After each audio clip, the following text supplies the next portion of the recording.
ഈ മീറ്റിങ്ങിൻ്റെ ഏറ്റവും വലിയ പ്രത്യേകത, യോഗത്തിന് കടന്നു വന്ന നമ്മളാരുമല്ല, നമ്മൾ കടന്നു വരുന്നതിന് മുമ്പ് ഇവിടെ കടന്നു വന്ന രാജാതിരാജാവിൻ്റെ സാന്നിധ്യമാണ്. ആ സാന്നിധ്യം അറിയുന്നവർ കർത്താവിന് കൊടുക്കുന്നതാണ് ആരാധനയെങ്കിൽ, ഇന്ന് രാത്രിയിൽ ഈ പന്തലിനകത്ത് സ്തോത്രവും സ്തുതിയും ആരാധനയും ഉയർന്നുകൊണ്ടേയിരിക്കണം. ബേർശബ സഭയിലെ പ്രിയപ്പെട്ടവരും ഇന്ന് രാത്രി വേദിയിലുണ്ട്. നിങ്ങളെല്ലാവരെയും കർത്താവ് അനുഗ്രഹിക്കട്ടെ എന്ന് ഹൃദയമായി പ്രാർത്ഥിക്കുന്നു. ഈ മടത്തറ കൺവെൻഷൻ്റെ ഒരു പ്രത്യേകത കേവലം ഒരു വിശ്വാസ സംഗമം മാത്രമല്ല, ഇതൊരു സുവിശേഷ യോഗമാണ്.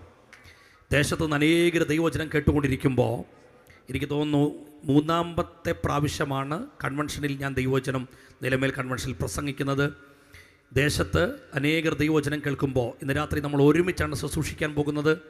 നിങ്ങളുടെ പ്രാർത്ഥന എനിക്ക് ആവശ്യമുണ്ട്. പൗലോസ് പറഞ്ഞതുപോലെ സംസാരിക്കും വേണ്ടും വണ്ണം സംസാരിക്കാൻ നിങ്ങളെല്ലാവരും എനിക്ക് വേണ്ടി പ്രാർത്ഥിക്കുക. എല്ലാവരും കണ്ണുകളടച്ച് ദൈവവചനത്തിലേക്ക് പ്രവേശിക്കുന്നതിന് മുമ്പ് ഒരുമിച്ചൊന്ന് പ്രാർത്ഥിക്കാനായിട്ട് പോകുകയാണ്. എൻ്റെ മുമ്പിലിരിക്കുന്നതിലേറെയും ഈ പിറകിലിരിക്കുന്ന ദൈവദാസന്മാരേറെയും അഭിഷേകം പ്രാപിച്ച് ആത്മനിറവിൽ കർത്താവിനെ ആരാധിക്കുന്നവരാണ്. കടന്നു വന്നവരാരും മൗനമായി ഇന്ന് രാത്രി ഇരിക്കരുത്. നാവ് തുറന്ന് അല്പസമയം അധരം തുറന്ന് ഒരുമിച്ചൊന്ന് പ്രാർത്ഥിക്കാൻ കഴിയുമെങ്കിൽ ഒരുമിച്ചൊന്ന് പ്രാർത്ഥിക്കുക. ഇവിടെ ആരാധിക്കാൻ ഒരു തടസ്സവുമില്ല. നമ്മുടെ കരത്തെ ആരും പിടിച്ചു വച്ചിട്ടില്ല, നമ്മുടെ ശരീരത്തെ ആരും പിടിച്ചു വച്ചിട്ടില്ല. നമ്മൾ പ്രസംഗം കൊഴിപ്പിക്കാനല്ല സ്തോത്രം ചെയ്യുന്നത്, മറിച്ച് ആത്മനാഥനെ ഹൃദയം തുറന്ന് ആരാധിക്കുമ്പോൾ കരമടിക്കാൻ കഴിയുമെങ്കിൽ കരമടിക്കണം, നാവ് തുറക്കാൻ കഴിയുമെങ്കിൽ നാവ് തുറക്കണം. ആരോഗ്യം നൽകിയ കർത്താവിനെ ഒരുമിച്ച് അന്യഭാഷയിൽ ഒന്ന് ആരാധിക്കാൻ കഴിയുമെങ്കിൽ നാവ് തുറന്ന് അന്യഭാഷയിൽ അല്പസമയം ഒന്ന് പ്രാർത്ഥിച്ചാട്ട്. ദൈവവചന ശുശ്രൂഷ ഇന്ന് രാത്രി വെളിപ്പെടാൻ തടസ്സമായി വ്യാപരിക്കുന്ന അന്ധകാര ശക്തികൾ യേശുവിൻ്റെ നാമത്തിൽ ഇന്ന് രാത്രി തകർന്നു മാറട്ടെ. കർത്താവെ, വലിയ പ്രതീക്ഷ ഞങ്ങൾക്കുണ്ട്. അതിനുപരി പ്രാർത്ഥിക്കുന്നു, വചനത്തിൻ്റെ വാതിലുകൾ ഞങ്ങൾക്കായി തുറക്കണമേ. മാനുഷിക ശബ്ദമല്ല, ദൈവശബ്ദം ഞങ്ങളെ കേൾപ്പിക്കും. ഏറെ പ്രതീക്ഷയോടെ അപ്പൻ്റെ മുഖത്തേക്ക് ഞങ്ങൾ നോക്കുന്നു. യേശു ക്രിസ്തുവിൻ നാമത്തിൽ പ്രാർത്ഥന കേൾക്കണമേ നല്ല പിതാവേ, ആമേൻ. 1000 വട്ടമെങ്കിലും കൺവെൻഷൻ വേദികളിൽ നമ്മൾ കേട്ടിട്ടുള്ള വളരെ സുപരിചിതമായൊരു വേദഭാഗത്തെ ആസ്പദമാക്കി ആണ് ഇന്ന് രാത്രി ഞാൻ ദൈവവചനം പങ്കിടാൻ തുടങ്ങുന്നത്. 1 കൊരിന്ത്യർ ലേഖനം 1-ാം അധ്യായം 18-ാം വാക്യം കുറിവാക്യമായി നമുക്കെല്ലാവർക്കും കാണാപ്പാടമായിട്ട് അറിയാവുന്ന വാക്യമാണ്. എങ്കിലും 1 കൊരിന്ത്യർ ലേഖനം 1-ന്റെ 18-ാം വാക്യം പ്രാരംഭമായി ഇവിടെ പരസ്യമായിട്ടൊന്ന് വായിച്ച് സഹായിക്കും. 1 കൊരിന്ത്യർ ലേഖനം 1-ന്റെ 18-ാം വാക്യം. ക്രൂശിന്റെ വചനം നശിച്ചു പോകുന്നവർക്ക് ഭോഷത്വവും രക്ഷിക്കപ്പെടുന്ന നമുക്കോ ദൈവശക്തിയുമാകുന്നു. എല്ലാവരും ശബ്ദമുയർത്തി ഒന്ന് പറഞ്ഞാട്ടെ, ക്രൂശിന്റെ വചനം. ശബ്ദമുയർത്തി ഒന്ന് പറഞ്ഞേ, ക്രൂശിന്റെ വചനം. ഇന്ന് രാത്രിയിൽ ഇനിയുള്ള 1 മണിക്കൂറിൽ താഴെയുള്ള സമയം ക്രൂശിൻ്റെ വചനം ലോകത്തിൻ്റെ പ്രതീക്ഷ എന്ന പ്രസക്തമായ ഒരു പ്രമേയത്തെ ആസ്പദമാക്കിക്കൊണ്ട് സംസാരിക്കാനാണ് ഞാൻ കർത്താവിൽ ആഗ്രഹിക്കുന്നത്. ലോകത്തിൽ നിരവധി ഗ്രന്ഥങ്ങളും മതഗ്രന്ഥങ്ങളും ഒക്കെ പിറവിയെടുത്തിട്ടുണ്ടെങ്കിലും വിശുദ്ധ വേദപുസ്തകത്തിന് പകരം വെക്കാൻ മറ്റൊന്നുണ്ടായിട്ടില്ല. നരഭോജികളെ മാനവ സ്നേഹികളാക്കി മായ സംസ്കാരത്തിനുടമകളായിരുന്ന പാശ്ചാത്യ ലോകത്തിൻ്റെ തിന്മകൾ തൂത്തെറിഞ്ഞ് ചങ്ങലയ്ക്കോ ചമ്മട്ടിക്കോ ചാട്ടവാറുകൾക്കോ നിയമങ്ങൾക്കോ കീഴടക്കാനാകാതെ ഇന്നും ജൈത്രയാത്ര നടത്തുന്ന ഏക സന്ദേശമാണ് സുവിശേഷം. കാലാഹരണപ്പെട്ട പ്രത്യയശാസ്ത്രങ്ങളുണ്ട്, പരാജയപ്പെട്ട തത്വചിന്തകളുണ്ട്, ചരിത്രത്തിൻ്റെ ഭാഗമായി മാറിയ ഇസങ്ങളുണ്ട്. പക്ഷേ അതിൻ്റെ നടുവിൽ ഈ ബൈബിൾ ഉയർത്തിപ്പിടിച്ചുകൊണ്ട് ഞാൻ പറയട്ടെ, ഇത് തോറ്റ പുസ്തകമല്ല, ഇത് വിജയിച്ച പുസ്തകമാണ്. ഇത് കത്തിച്ചവനെ കൊണ്ട്, ഇത് കീറിയെറിഞ്ഞവനെ കൊണ്ട്, ഇത് ചവറ്റുകൊട്ടയിൽ തള്ളിയവനെ കൊണ്ട് സുവിശേഷം പ്രസംഗിപ്പിക്കാൻ ഇതിന് കരുത്തുണ്ടായിട്ടുണ്ടെങ്കിൽ ഇത് സമാനതകളുള്ള പുസ്തകമല്ല. കരങ്ങൾ ഉയർത്തി അഭിമാനത്തോടെ ദൈവത്തിന് സ്തോത്രം ചെയ്താട്ട്. AD 303 റോമൻ ചക്രവർത്തിയായിരുന്ന ഡെമോക്ലീഷ്യൻ അദ്ദേഹം പ്രഖ്യാപിച്ചു, ഒറ്റ വർഷത്തിനുള്ളിൽ ഈ ബൈബിൾ ഭൂമുഖത്തു നിന്ന് ഞാൻ ഇല്ലാതാക്കും. പക്ഷേ 305 അദ്ദേഹം ഈ ലോകം വിട്ട് യാത്രയായി. എൻ്റെ പ്രിയപ്പെട്ടവരെ, 19-ാം നൂറ്റാണ്ടിൽ സോവിയറ്റ് യൂണിയൻ എന്ന് പറയുന്ന ഒരു മഹാസാമ്രാജ്യം, അവിടുത്തെ ഭരണാധികാരികൾ നിയമം മൂലം ഈ പുസ്തകം നിരോധിച്ചു. എന്തിനാ?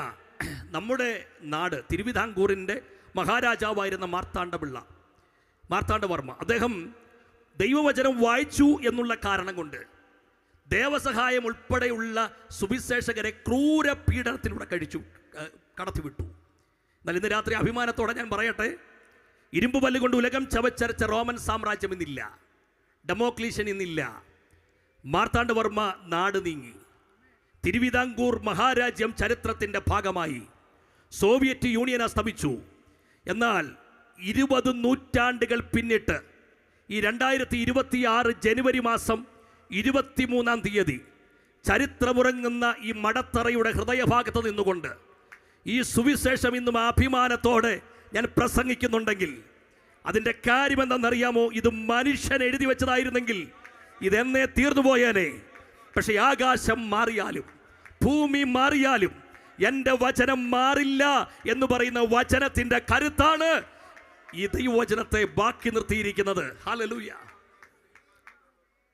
നിങ്ങൾക്കറിയാമോ, ലോകത്തിൽ ആദ്യം അച്ചടിക്കപ്പെട്ട് പുറത്തു വന്ന പുസ്തകം വിശുദ്ധ വേദ പുസ്തകമാണ്. ഈ ഗുട്ടൻബർഗ് എഴുതിയിരിക്കുന്ന മഹത്തായൊരു സ്റ്റേറ്റ്മെൻ്റ് ഉണ്ട്. ഞാൻ അച്ചടിയിലൂടെ ഒരു പുസ്തകം പുറത്തുവിടണമെന്ന് ആഗ്രഹിച്ചുകൊണ്ട് ബൈബിൾ പുറത്തുവിട്ടതല്ല. ഞാൻ ബൈബിളിന് വേണ്ടിയാണ് അച്ചടി യന്ത്രം കണ്ടുപിടിച്ചത് തന്നെ. നമ്മുടെ രാജ്യം മഹാഭാരതത്തിൽ, ഈ രാജ്യത്തിൽ ആദ്യം പുറത്തിറങ്ങുന്ന പുസ്തകം ഒരു തമിഴ് പുസ്തകമാണ്. ആ പുസ്തകത്തിൻ്റെ പേര്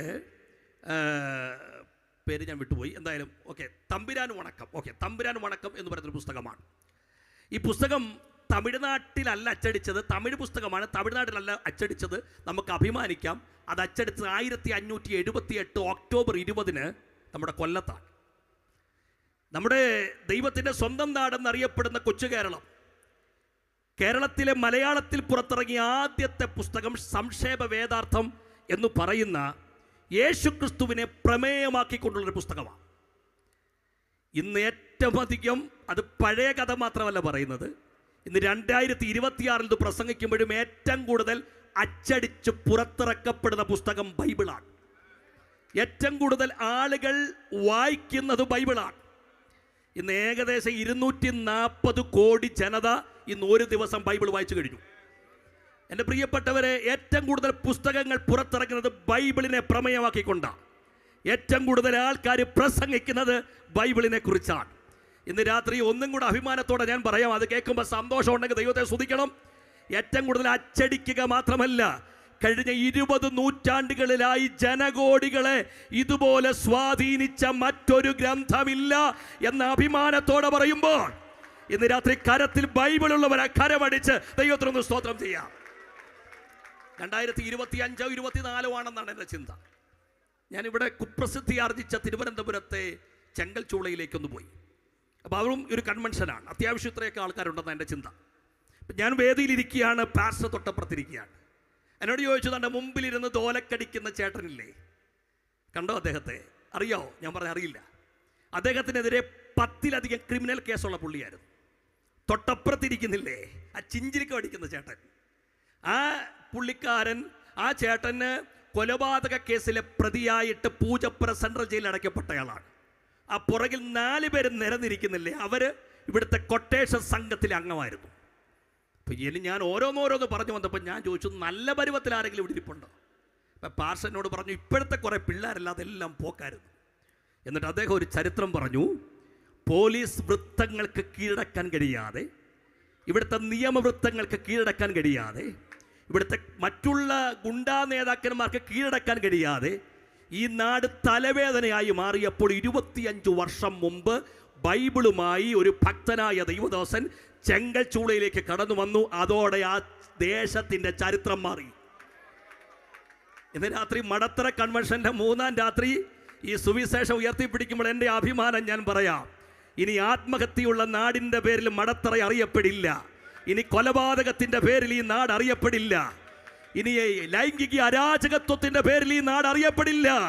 മടത്തറയിൽ സുവിശേഷം പ്രസംഗിക്കുന്നത് ഈ നാടിനെ മാറ്റിമറിക്കാൻ മറ്റൊരു സന്ദേശത്തിന് കരുത്തില്ല, അത് സുവിശേഷത്തിന് മാത്രമാണ്. ഇനി ഒരു വളരെ പ്രസക്തമായൊരു കാര്യം പറയാം. എന്തുകൊണ്ടാണ് സുവിശേഷത്തിന് ഇത്രത്തോളം ജനകീയത? എന്തുകൊണ്ടാണ് സുവിശേഷത്തിന് ഇത്രത്തോളം സ്വാധീന ശക്തി? അതിൻ്റെ ഉത്തരം ഈ പുസ്തകം അതിൻ്റെ വലിപ്പം കൊണ്ടോ, ഇതെഴുതിയ എഴുത്തുകാരുടെ ശ്രേഷ്ഠത കൊണ്ടോ, അല്ലെങ്കിൽ ഇനി ഇതിൻ്റെ പുരാതനത്വം കൊണ്ടോ അല്ല. കേൾക്കണം, ഈ പുസ്തകം എന്തുകൊണ്ടാണ് നിസ്തുല്യമായി തലയെടുപ്പോടെ ഉയർന്നു നിൽക്കുന്നതെന്നറിയാമോ? ഇതിനകത്ത് പ്രമേയമാണ് ഈ പുസ്തകത്തെ മാറ്റിമറിക്കുന്നത്. ആ പ്രമേയം ഞാനൊന്ന് പറയാം, അതെൻ്റെ പ്രസംഗ വിഷയമാണ്. ആ പ്രമേയം ക്രൂശിക്കപ്പെട്ട ക്രിസ്തുവാണ്. ആ ക്രിസ്തുവിനെ മാറ്റി നിർത്തിയാൽ ഇതൊരു സാധാരണ പുസ്തകമാണ്. പക്ഷെ ക്രൂശിക്കപ്പെട്ട ക്രിസ്തു എന്ന പ്രമേയം ഇന്ന് രാത്രി ഇവിടെ പ്രസംഗിക്കുമ്പോൾ അതിന് മാത്രമേ ഉള്ളൂ സമാനതയില്ലാത്തത്. ബാക്കിയെല്ലാം താരതമ്യപ്പെടുത്താൻ കഴിയും. ഇനി ഇത് എഴുതിയ ആൾക്കാർക്ക് പകരക്കാരുണ്ടെന്നേ. പൗലോസിനോ പത്രോസിനോ യാക്കോബിനോ യോഹന്നാനോ ഒക്കെ പകരക്കാരുണ്ട്. ഇത് പ്രസംഗിക്കുന്ന എന്നെ പോലെ, ഡോക്ടർ ജോൺസൺ ഡാനിയലിനെ പോലെ, തോമസ് കുട്ടി പാർസെ പോലുള്ള ആൾക്കാർക്ക് ഞങ്ങൾ ഇവിടുന്ന് മാറിയാലും ഒന്നും ഇവിടെ സംഭവിക്കത്തില്ല, ഞങ്ങൾക്ക് പകരക്കാർ വരും. പക്ഷെ ഞങ്ങൾ പ്രസംഗിക്കുന്ന പ്രമേയത്തിന് പകരക്കാരില്ല. അതാ പൗലോസ് പറഞ്ഞു, വേറെ എന്താ ഇവിടെ പ്രസംഗിക്കാനുള്ളത്? ഗലാത്യ ലേഖനത്തിൽ പറഞ്ഞു, ക്രൂശിക്കപ്പെട്ടവനായി നിങ്ങളുടെ മുമ്പിൽ ഞാൻ വരച്ചു കാട്ടുന്നു. അതാണ് സുവിശേഷം. ഇപ്പം ഇവിടെ പാടുന്ന സഹോദരങ്ങളുണ്ട്. അവിടെ അവർ പാട്ട് കഴിഞ്ഞെങ്കിലും ഭവ്യതയോടെയും പ്രാർത്ഥനയോടെയും വേദിയിലിരിപ്പുണ്ട്. നിങ്ങൾ അവരെ നോക്കാം. ഇതൊരു സെക്കുലർ ഗാനമേളയാണെങ്കിൽ ചിത്രചേച്ചി വന്നാലോ യേശുദാസ് വന്നാലോ ഒക്കെ കാര്യമുണ്ട്. പക്ഷെ ഇവിടെ ചിത്രയ്ക്കും കാര്യമില്ല, യേശുദാസ് സാറിന് കാര്യമില്ല. ഇനി ഞാൻ ഈ പ്രസംഗിക്കുന്ന സ്ഥാനത്ത് ഇളയിടം വരികയോ വി ഡി സതീശൻ സാർ വരുകയോ പിണറായി വിജയൻ സാർ വരികയോ ചെയ്ത ഒരർത്ഥവും ഇവിടെ ഇല്ലെന്നേ. കാര്യം ഇത് പ്രസംഗിക്കുന്നവരല്ല വിഷയം. ഇതിനകത്ത് സെലിബ്രിറ്റികളില്ല. പിന്നെ നമ്മൾ സെലിബ്രിറ്റികളാക്കുന്നതാ പലതിനെയും. സെലിബ്രിറ്റികളില്ല. ഇവിടെ ഒരു സെലിബ്രിറ്റിയേ ഉള്ളൂ. ഇവിടെ ഒരു സൂപ്പർ ഹീറോയേ ഉള്ളൂ. അത് നസറേനായ യേശു ക്രിസ്തുവാ. കഴിഞ്ഞ രാത്രി ജോൺസൺ പാർഷ് ഇവിടെ പ്രസംഗിച്ചു, മെനഞ്ഞാന്ന് റെജി പാർഷ് പ്രസംഗിച്ചു, നാളെ ദൈവദാസന്മാർ പ്രസംഗിക്കാൻ പോകുന്നു, ഞായറാഴ്ച ഡോക്ടർ ജോൺസൺ ദാനിയേൽ പ്രസംഗിക്കും. ഞങ്ങൾക്കെല്ലാം വരച്ചു കാട്ടാനും ഉയർത്താനും ഒറ്റ പ്രമേയം, ഒരേ ഒരു സൂപ്പർ ഹീറോ, അത് നസറേനായ യേശുവാണ്. ഹല്ലേലൂയ. അതുകൊണ്ട് കൈയടിക്കുന്നെങ്കിൽ യേശുവിന് വേണ്ടി കൈയടിക്കണം, കരമുയർത്തുന്നെങ്കിൽ യേശുവിന് വേണ്ടി കരമുയർത്തണം. കാര്യം ഈ കൺവെൻഷന്റെ 3-ാം രാത്രിയിലും ഒരേ ഒരു സൂപ്പർ ഹീറോയെ നമുക്കുള്ളൂ, അത് നസറേനായ യേശു ക്രിസ്തുവാണ്. ഇനി ആ ക്രൂശിന്റെ സാധ്യത എന്താ? ഞാനൊന്ന് പറയട്ടെ. അതിൽ യേശുവാണ് എല്ലാത്തിനും ഹീറോ. പക്ഷെ ഞാൻ അവിടെ മറ്റൊരു ഹീറോയെ കണ്ടു. അതൊരു കള്ളന, ക്രൂശി കിടക്കുന്ന കള്ളനെ. അതെന്നാ ഈ കള്ളനെ ഹീറോയായത് പറഞ്ഞ് ഞാൻ ചിന്തിച്ചു, അവനാ മിടുക്കൻ. കാരണം ജീവിതകാലം മുഴുവൻ കള്ളത്തരമായിട്ട് നടന്നിട്ട്, കൊള്ള ചെയ്ത് നടന്നിട്ട്, മരണത്തിന് തൊട്ടു മുമ്പ് നിത്യതയിലേക്ക് പോയെങ്കിൽ അവൻ ഹീറോ അല്ലേ? ഈ ആദ്യത്തെ ഓട്ടം എല്ലാം പിഴച്ചോട്ടമായിരുന്നു. പക്ഷെ അവസാനത്തെ ലാപ്പ് നല്ല സൂപ്പറായിട്ട് ഓടിത്തീർത്തു. ഒന്നുകൂടി കടത്തി പറഞ്ഞ, നിത്യ നരകത്തിലേക്ക് ചുവട് വെക്കുന്നതിന് തൊട്ടു മുമ്പ് രക്ഷിതാവിലൂടെ, ക്രൂശ് എന്ന നൂൽപ്പാലത്തിലൂടെ നിത്യതയിലേക്ക് അവൻ കയറിപ്പോയെങ്കിൽ, ഇന്ന് രാത്രി ഒരു പ്രതീക്ഷയുടെ സന്ദേശം മടത്തറ ദേശത്തോട് ഞാൻ വിളിച്ചു പറയാം. ശ്വാസം ബാക്കിയുണ്ടെങ്കിൽ, പരാജയപ്പെട്ടു, ഒരു സാധ്യതയില്ലെന്ന് പറയുന്നിടത്തും രക്ഷയ്ക്കുള്ള മാർഗമാണ് ക്രൂശ്. ഹല്ലേലൂയ. അതുകൊണ്ടാണ് ഞാൻ പറഞ്ഞത് ഇവനൊരു ഹീറോയാണ്. പിന്നെ ഞാൻ ഇവൻ പറഞ്ഞ സുവിശേഷം നിങ്ങളോടൊന്ന് പറയുകയാണ്. അപ്പം മനസ്സിലായല്ലോ, നിങ്ങൾ കള്ളനെന്നും പറഞ്ഞ് നിങ്ങൾ അവനെ എണ്ണണ്ട, അവൻ്റെ ഹീറോയാണ്. അപ്പം അവൻ പറഞ്ഞൊരു സന്ദേശം, സുവിശേഷം. അവൻ പറഞ്ഞു, അതാണ്ട് നമ്മൾ തെറ്റ് ചെയ്തിട്ടാണ് അനുഭവിക്കുന്നത്. പക്ഷെ ഈ കിടക്കുന്നവനുണ്ടല്ലോ, ഒരു തെറ്റും ചെയ്തിട്ടില്ല. യേശുവിനെ കുറിച്ച് ഞങ്ങൾക്ക് പറയാൻ അതൊരു സന്ദേശം. എന്നറിയാം, ലോകത്തിൽ പാപമില്ലെന്ന് വിരൽ ചൂണ്ടാൻ ഒരാളുമില്ല, ഒരു മത നേതാവുമില്ല, ഒരു രാഷ്ട്രീയ നേതാവുമില്ല. പക്ഷേ ഞങ്ങൾ ഉയർത്തുന്ന ക്രിസ്തുവിനെ കുറിച്ച് ഞങ്ങൾ അഭിമാനത്തോടെ പറയാം, പൊട്ടുപോലെ പോലും പാപമില്ലാത്ത ദൈവകുഞ്ഞാണ്. പിന്നെ എന്നെ ആവേശം കൊള്ളിച്ച 2 കാര്യങ്ങളൂടെ ഞാൻ ചേർത്ത് പറയാം. ഈ ക്രൂശിൽ കിടക്കുന്ന സമയത്ത് അവൻ യേശുവിനെ നോക്കിക്കൊണ്ട്, എൻ്റെ ചിന്ത ഞാൻ പറയുന്നത്, ലോകത്തോട് നോക്കിയിട്ട് വിളിച്ചു പറയുകയാണ്, രാജ്യത്വം പ്രാപിച്ചു വരുമ്പോൾ. അതിൻ്റെ അർത്ഥം എന്നാ? ഈ കിടക്കുന്നത് രാജാവാന്ന വെളിപ്പാട് അവനകത്ത് കയറിയില്ലേ? അപ്പം ഈ വെളിപ്പാട് പത്രോസിന് കിട്ടിയില്ല, യോഹന്നാന് കിട്ടിയില്ല. അവരെല്ലാം ഇങ്ങനെ കരഞ്ഞോണ്ടിരിക്കുമ്പോൾ കള്ളം പറയാണ്. പീലാത്തോസിനെ നിങ്ങൾ കണ്ടിട്ടുണ്ട്, ഹെരോദാവിനെ ഞാൻ കണ്ടിട്ടുണ്ട്, സീസറിനെ ഞാൻ കണ്ടിട്ടുണ്ട്, ചരിത്രത്തിൽ ഒത്തിരി രാജാക്കന്മാരെ കുറിച്ച് ഞാൻ പഠിച്ചിട്ടുണ്ട്. പക്ഷെ അവരെല്ലാം മരണം കൊണ്ട് അവസാനിക്കുമ്പോൾ, മരണത്തോട് അടുക്കുമ്പോഴും പറയാണ്, ഈ കിടക്കുന്ന ആള് നാട് നീങ്ങുന്ന ആളല്ല, ഈ കിടക്കുന്ന ആള് മരണത്തോടു കൂടി അവസാനിക്കുന്ന ആളല്ല, മരണത്തിനപ്പുറത്തും രാജാതിരാജാവെന്ന അഭിമാനത്തോടെ പറയാൻ. എൻ്റെ പ്രിയപ്പെട്ടവരെ, നമ്മളൊക്കെ ഈ രാത്രി ഈ വചനം കേൾക്കുമ്പോൾ അഭിമാനത്തോടെ ദൈവത്തെ സ്തുതിക്കണം. നമ്മൾ ഉയർത്തുന്ന ദൈവം മരിക്കാൻ പോകുന്നൊരു ദൈവം അല്ല, മരിച്ചൊരു ദൈവം അല്ല. ഇന്ന് രാത്രി ഇവിടെ ഇരുന്ന് കർത്താവിനെ ആരാധിക്കുമ്പോഴും ജീവനുണ്ടെന്ന് ഉറപ്പുള്ള ആ നാഥനെ ആരാധിക്കാൻ എന്തിനാ മടി? പിന്നെ അവൻ പറഞ്ഞു ഏറ്റവും കരുത്തുള്ള സന്ദേശം എന്നറിയാം, എന്നെയും കൂടെ ഓർക്കണേ എന്ന് പറഞ്ഞെങ്കിൽ അതിനർത്ഥം ഞാൻ മരിക്കാൻ പോവാന്ന് ഉറപ്പാ. പക്ഷെ ഈ കിടക്കുന്ന ആരാന്നറിയാം, മരണത്തിനപ്പുറമുള്ള ജീവിതം ഹാൻഡിൽ ചെയ്യാൻ അറിയാവുന്നവന്. ഈ സുവിശേഷം എണ്ണം മനോഹരമായി. ഇപ്പം തോമസ് കുട്ടി പാസ്റ്റർ ഇവിടെ കൺവെൻഷൻ നടത്തുന്നത് ഞാൻ പറഞ്ഞില്ല, ഞാൻ 3ാമത്തെ പ്രാവശ്യമാണ് പ്രസംഗിക്കാൻ വന്നിട്ടുള്ളത്. ഒരു 5 പ്രാവശ്യമെങ്കിലും ഞാൻ കൺവെൻഷന് പങ്കെടുത്തിട്ടുണ്ട്. പക്ഷേ നമ്മുടെ സെൻറ്റർ ഒരുപാട് ഡെവലപ്പൊന്നും ആയിട്ടില്ലെങ്കിലും നല്ല മനോഹരമായിട്ടാണ് കൺവെൻഷൻ്റെ ക്രമീകരണം. നല്ല പന്തലൊക്കെ ഇട്ട്, നല്ല സൗണ്ട് സിസ്റ്റം, നല്ല കൊയർ, എല്ലാം മനോഹരമാണ്. പിന്നെ എന്തിനാ പാസ്റ്റർ പൈസ ചിലവാക്കുന്നത് എന്ന് ചോദിച്ചാൽ പാസ്റ്റർ പറയാൻ പോകുന്ന ഉത്തരം, രോഗികൾ ആരെങ്കിലുമൊക്കെ ഉണ്ടെങ്കിൽ വരട്ടെന്നേ, സൗഖ്യം പ്രാപിക്കും. ആണോ എന്ന് ചോദിച്ചേ? അല്ല. കാര്യം രോഗസൗഖ്യമാണ് വിഷയമെങ്കിൽ ഇത്രയും വലിയ സംവിധാനം ഒരുക്കത്തൊന്നുമില്ല. പിന്നെ കടഭാരന്മാർ ഇതൊക്കെ സംഭവിക്കുന്നേ. പക്ഷെ ഇതെന്തിനാ വെച്ചേക്കുന്നത് അറിയോ? ഇതെല്ലാം ഹാൻഡിൽ ചെയ്യാൻ ഒരുപാട് പേരുണ്ട് ഇവിടെ. പക്ഷെ മരണത്തിനപ്പുറത്തൊരു ലൈഫുണ്ട്. ഈ മരണം എന്ന് പറഞ്ഞാൽ പഴയ കാലം പോലെ ഇപ്പം എല്ലാം പെടുമരണങ്ങളാണ്. കഴിഞ്ഞ ദിവസം ഞങ്ങളുടെ ഒരു സഹോദരനെ കുറിച്ച് പറഞ്ഞത്, വൈകിട്ട് മീറ്റിങ്ങിന് പങ്കെടുത്തുകൊണ്ടിരുന്ന സമയത്ത് കുഴഞ്ഞങ്ങ് വീണു, പോയി. കൊച്ചിന് സുഖമല്ലേ എന്നും പറഞ്ഞ് സ്കൂളിൽ നിന്ന് വിളിച്ചു. പനിയോ തലവേദനയോ എന്തോ ആണെന്നും പറഞ്ഞ് അപ്പൻ ചെന്നപ്പം അറ്റാക്ക്.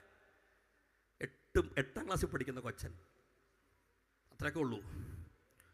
രാത്രിയിൽ സുഖമായിട്ട് ഗുഡ് നൈറ്റ് പറഞ്ഞിട്ട് കിടന്നുറങ്ങിയത്. രാവിലെ എന്നിട്ട് തട്ടി പപ്പേ എന്നും പറഞ്ഞ് വിളിച്ചപ്പോൾ അനക്കയില്ല. പിന്നെ മനസ്സിലായത് രാത്രി ലോകത്തുനിന്ന് പോയി. ഇതാ മരണം. പണ്ഡിതനായാലും പാമരനായാലും കുബേരനായാലും കുചേലനായാലും കൊട്ടാരത്തിൽ പിറന്നവനായാലും കുടിലിൽ പിറന്നവനായാലും ആരായാലും മരിച്ചേ പറ്റൂ.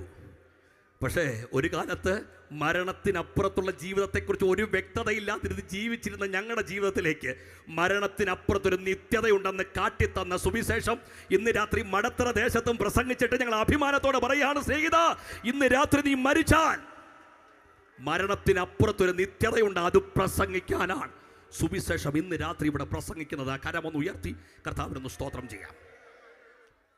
ഇനി ഈ സുവിശേഷത്തിൻ്റെ പ്രസക്തി എന്താണ് എന്നുള്ളത് ഒരു 5 കാര്യങ്ങൾ ഞാൻ വേഗത്തിൽ പറയാൻ പോകുകയാണ്. ഒന്ന്, ഇത് ഞങ്ങളുടെ പ്രഭാഷണത്തിൻ്റെ പ്രമേയമാണ്. ഒരു നല്ല ഹല്ലേലൂയ പറഞ്ഞേ.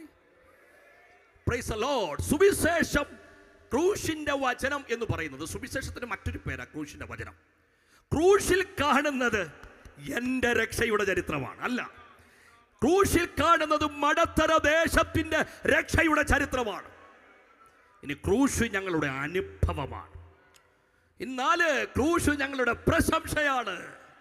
5, ക്രൂശ് ഞങ്ങൾക്ക് നിത്യതയിലേക്കുള്ള വഴിയാണ്. ഒരു നല്ല ഹല്ലേലൂയ പറഞ്ഞേ. Praise the Lord. അപ്പോൾ ഞാനിത് ഓരോന്നായിട്ട് കിട്ടിയ സമയത്തിനുള്ളിൽ ഒന്ന് സംസാരിച്ചിട്ടിരിക്കാനാണ് കർത്താവിൽ ആഗ്രഹിക്കുന്നത്. ഒന്ന്, ക്രൂശ് ഞങ്ങളുടെ പ്രസംഗത്തിൻ്റെ പ്രമേയമാണ്.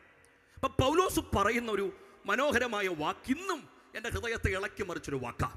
പൗലോസ് പറയാണ്, ഞാൻ പ്രസംഗിക്കുമ്പോഴും എൻ്റെ ഒറ്റ ആഗ്രഹം ക്രൂശിക്കപ്പെട്ട യേശുവിനെ അല്ലാതെ മറ്റൊന്നും അറിയാത്തവനായി നിങ്ങളുടെ ഇടയിൽ ഇരിക്കണമെന്നാണ് എൻ്റെ ആഗ്രഹം. എൻ്റെ പ്രിയപ്പെട്ടവരെ, ഞാൻ പ്രസംഗിക്കുമ്പോഴും പേടിക്കുന്നൊരു കാര്യം എന്നറിയോ? ക്രൂശിനപ്പുറം ഞാൻ വല്ലതും പറഞ്ഞാൽ പോക്കാം. പക്ഷേ ഇന്ന് രാത്രി 9 മണി വരെയും ക്രൂശ് ക്രൂശ് ക്രൂശ് എന്ന് പറഞ്ഞുകൊണ്ടിരുന്നാലും അതിൻ്റെ മഹത്വം എന്താണെന്നുള്ളത് എനിക്കറിയാം. അതെന്താണെന്ന് നിങ്ങൾ ചോദിച്ചാൽ ഉത്തരം ഞാൻ പറയാം. ഇപ്പം അത്യാവശ്യം പ്രസംഗിക്കാനൊക്കെ എന്നെ ഇവിടെയൊക്കെ വിളിക്കാറുണ്ട്, പോയി പ്രസംഗിക്കാറുണ്ട്. പക്ഷേ ഒരു 7 വർഷം മുമ്പ് അങ്ങനെ പ്രസംഗിച്ച് തുടങ്ങിയൊരു സമയമാണ്. അപ്പം ഞാൻ തൊടുപുഴയിലൊരു കൺവെൻഷന് പോയി പ്രസംഗിക്കാൻ. അപ്പോൾ ആർഷ എന്താണെന്നറിയില്ല, എന്നെ വിശ്വാസത്തിൽ എടുത്തങ്ങ് വിളിച്ചാൽ. പക്ഷെ ഞാൻ ചെന്നപ്പോണ്ടല്ലോ ഇങ്ങനെ ആൾക്കാരുമായിട്ട് നല്ല ഗ്യാപ്പുണ്ട്. അപ്പം എനിക്ക് അന്ന് പ്രസംഗിക്കുമ്പോൾ ഒരു സ്വോത്രമൊക്കെ വേണം. ഇന്ന് വലിയ കുഴപ്പമില്ല, പക്ഷെ അന്ന് സ്വോത്രമൊന്നും ഇല്ലെങ്കിൽ പ്രസംഗിക്കാൻ ഇച്ചിരി പാടും. അപ്പോൾ ഞാനങ്ങനെ പ്രസംഗിക്കാൻ തലേന്നും ആ ദിവസങ്ങളൊക്കെ ഇങ്ങനെ പ്രിപ്പയർ ചെയ്യണം. അപ്പോൾ നമ്മൾ ചിന്തിക്കുന്നത് ഈ പ്രസംഗം എന്ന് പറയുന്നത് പെട്ടെന്ന് അങ്ങോട്ട് ഇരിക്കുമ്പോൾ ഉടനെ 10 പോയിൻ്റ് എഴുതി വരും. അങ്ങനെയൊന്നും അല്ല. ഒത്തിരി കഷ്ടപ്പെട്ടാണ് ഒരു മെസ്സേജ് ദൈവം നമുക്ക് തരുന്നത്. പക്ഷേ എനിക്ക് ദൈവാത്മാവ് സംസാരിക്കുന്ന മൊത്തം അറിയോ? 1 കൊരിന്ത്യർ ലേഖനം 1:23 വാക്യമാണ് നമ്മളിപ്പോൾ പറഞ്ഞ വാക്യം. ഞങ്ങളോ ക്രൂശിക്കപ്പെട്ട ക്രിസ്തുവിനെ. യഹൂദന്മാർ അടയാളം ചോദിക്കുന്നു, യവനന്മാർ ജ്ഞാനം അന്വേഷിക്കുന്നു. അടുത്തത് ഞങ്ങളോ, ആ വാക്യം ഉറച്ചെന്ന് പറഞ്ഞേ, ഞങ്ങളോ ക്രൂശിക്കപ്പെട്ട ക്രിസ്തുവിനെ പ്രസംഗിക്കുന്നു. ഈ സന്ദേശമാണ് ഞാൻ പ്രസംഗിക്കുന്നത്. അപ്പോൾ പ്രസംഗിക്കാൻ കൊണ്ട് എഴുന്നേറ്റ് നിന്ന് ഞാൻ നോക്കിയപ്പോൾ ഒരാൾ പോലും അനങ്ങുന്നില്ല. എല്ലാവരും ഇങ്ങനെ ഇരുന്ന് പ്രസംഗം കേൾക്കുകയാണ്. അപ്പം അവിടെ ഒരു ഗുണമുണ്ടായത് എന്നാണെന്നറിയോ? സ്തോത്ര കാഴ്ച പ്രസംഗത്തിൻ്റെ ഇടയിലാണ്. അപ്പം ഒരു അരമണിക്കൂർ കഴിയുമ്പോൾ ഇരിക്കണം. അപ്പോൾ ഈ അരമണിക്കൂർ പ്രസംഗിക്കുന്നതിൻ്റെ ഇടയിൽ ഞാൻ നോക്കുമ്പോൾ അങ്ങോട്ട് ഏൽക്കുന്നില്ലല്ലോ, ആൾക്കാരും കേൾക്കുന്നില്ലല്ലോ, ഈ ചിന്തയിലാണ് ഞാൻ ഇരിക്കുന്നത്. പക്ഷേ അരമണിക്കൂർ കഴിഞ്ഞ് ഈ സ്തോത്രാശി എടുക്കുന്ന സമയത്ത് പാർഷ സൈഡിലോട്ടിരുന്നപ്പോൾ പാർഷ എന്നോട് പറഞ്ഞു, മോനെ വേച്ച് കത്തിച്ചോ, 9 മണി വരെ ഇതല്ലാതെ വേറൊന്നും നീ പറയരുത്, ക്രൂശിനെ കുറിച്ച് മാത്രം പ്രസംഗിക്കേ, ബാക്കി കർത്താവ് നോക്കും. അപ്പോഴത്തേനും എനിക്കങ്ങ് എനർജിയായി. കാര്യം എൻ്റെ നിരാശയെല്ലാം പോയി, എനിക്ക് ആവേശമായി. എനിക്ക് ഒക്കുന്നുണ്ടല്ലോ എന്ന് എനിക്കങ്ങ് മനസ്സിലായി. അതുകൊണ്ട് സ്തോത്രം പറഞ്ഞില്ലേലും സാരമില്ല, 9 മണി വരെ ഇത് തന്നെ കത്തിക്കും. അങ്ങനെ ചിന്തിച്ചാണ് ഞാൻ തുടർന്ന് പ്രസംഗിക്കാൻ തുടങ്ങിയത്. പ്രസംഗം അങ്ങോട്ട് കഴിഞ്ഞിട്ട് ഒരു 8:50 കഴിഞ്ഞപ്പോൾ ഞാൻ ഓൾട്ടർ കോളിന് വേണ്ടി ആഹ്വാനം കൊടുത്തപ്പോൾ ജനം ഓടി മുമ്പിൽ വരിക. അന്ന് 17 പേര് യേശുവിനെ സ്വന്തം രക്ഷിതാവായി സ്വീകരിച്ചു. അപ്പോൾ പ്രസംഗമെല്ലാം കഴിഞ്ഞ് ആഹാരം കഴിച്ചുകൊണ്ടിരുന്നപ്പോൾ എൻ്റെ കണ്ണ് നിറയുന്നുണ്ട്. ആദ്യത്തെ അനുഭവമല്ലേ. അപ്പോൾ ജീവിതത്തിലെ ഏറ്റവും വലിയ സന്തോഷം എന്താണെന്നറിയാം, പ്രസംഗിക്കുന്നതല്ല, മറിച്ച് ആ പ്രസംഗം കഴിയുമ്പോൾ എന്തെങ്കിലും റിസൾട്ട് ഉണ്ടായാൽ പ്രസംഗിക്കുന്നവരോട് ചോദിച്ചാൽ അറിയാം, അതിനേക്കാളും വലിയൊരു അനുഗ്രഹമില്ല. അപ്പം ഞാൻ പാർഷോട് ഇങ്ങനെ എൻ്റെ കണ്ണ് നിറയുന്നുണ്ട്. അപ്പം ഞാൻ പാർഷോട് പറഞ്ഞു, പാർഷേ ഞാനൊരു പ്രിപ്പറേഷനും വലുതായിട്ടൊന്നും ഇല്ലാതെ വന്നേ, പക്ഷെ അവസാനം ജനം ഓടി വരുന്ന കണ്ടപ്പോൾ ഒരു അത്ഭുതം. അപ്പോൾ ഉടനെ പാർഷനോട്, അത് നിന്റെ ഗുണമൊന്നും അല്ലടാ, നീ പ്രസംഗിച്ചത് ക്രൂശിനെയാ. ക്രൂശിനെ പ്രസംഗിച്ചാൽ ബാക്കി കാര്യം നോക്കുന്നത് കർത്താവാ. ഇന്ന് രാത്രിയിൽ ഈ കൺവെൻഷന്റെ 3-ാം രാത്രി ഇതാണ് നമ്മുടെ സാധ്യത. ഇവിടെ പ്രസംഗിക്കുന്നത് ക്രൂശിക്കപ്പെട്ട ക്രിസ്തുവിനെ ആയതുകൊണ്ട് ഈ ശബ്ദവീചികൾ പാഞ്ഞു ചെല്ലുന്ന ചിലരുടെയെങ്കിലും ഹൃദയത്തിനകത്ത് ഇന്ന് രാത്രി ദൈവാത്മാവ് തൊടുമെന്ന്, ചിലരുടെയെങ്കിലും പേര് ജീവന്റെ പുസ്തകത്തിൽ എഴുതുമെന്ന് വിശ്വസിക്കുന്ന പ്രിയപ്പെട്ടവരുണ്ടെങ്കിൽ അവർക്കായിട്ട് ദൈവത്തിന് സ്തോത്രം.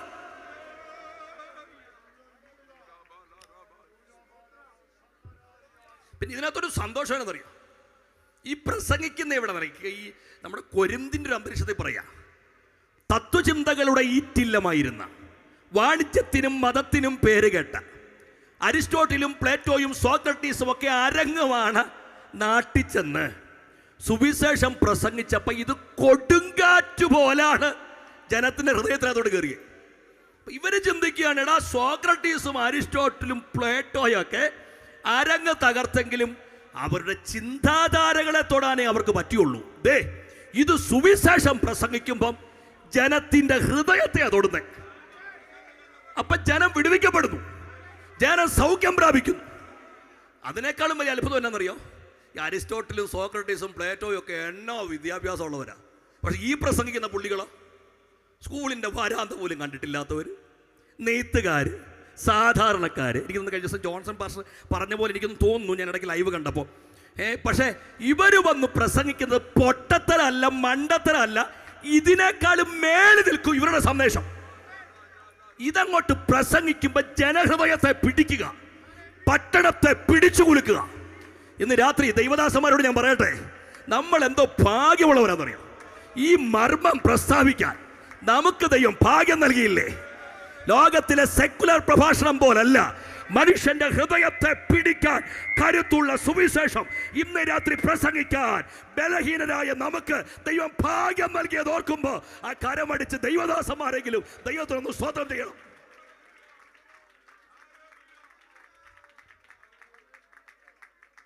സോദര അതാ ഞാൻ പറഞ്ഞത്. ഈ ജ്ഞാനം എന്ന് പറയുന്നത് നമ്മൾ ചിന്തിക്കുന്നറിയോ, കുറെ പൊട്ടത്തരം വിളിച്ച് പറഞ്ഞിട്ട് ജനം പിടിക്കപ്പെട്ടത് നല്ല.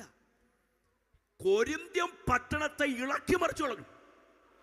ആ ദേശം അത്ഭുതപ്പെടുക. കാര്യം അതുപോലുള്ള സംഭവങ്ങളാണ് ഇവർ പറയുന്നത്.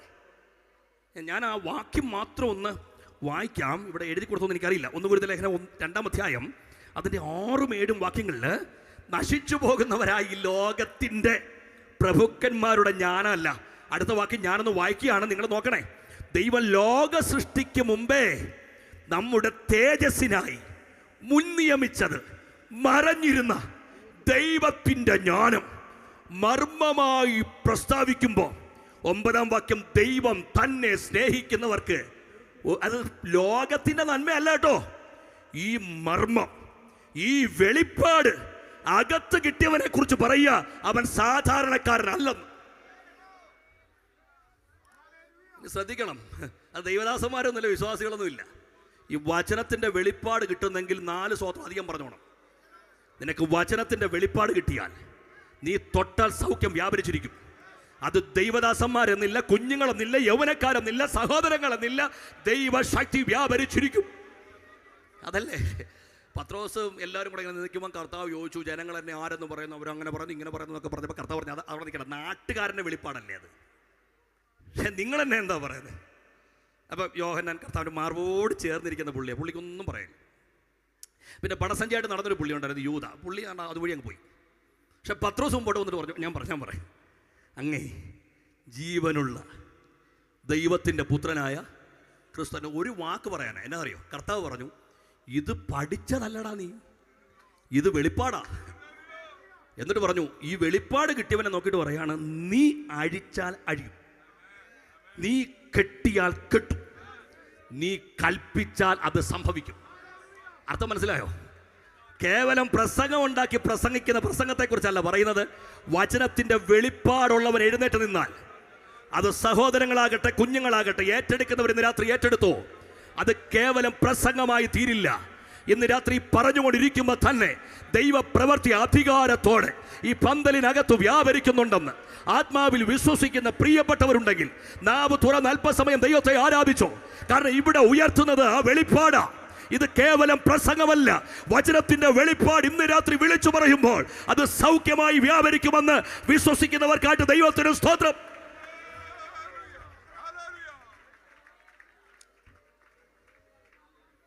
Jesus, hallelujah.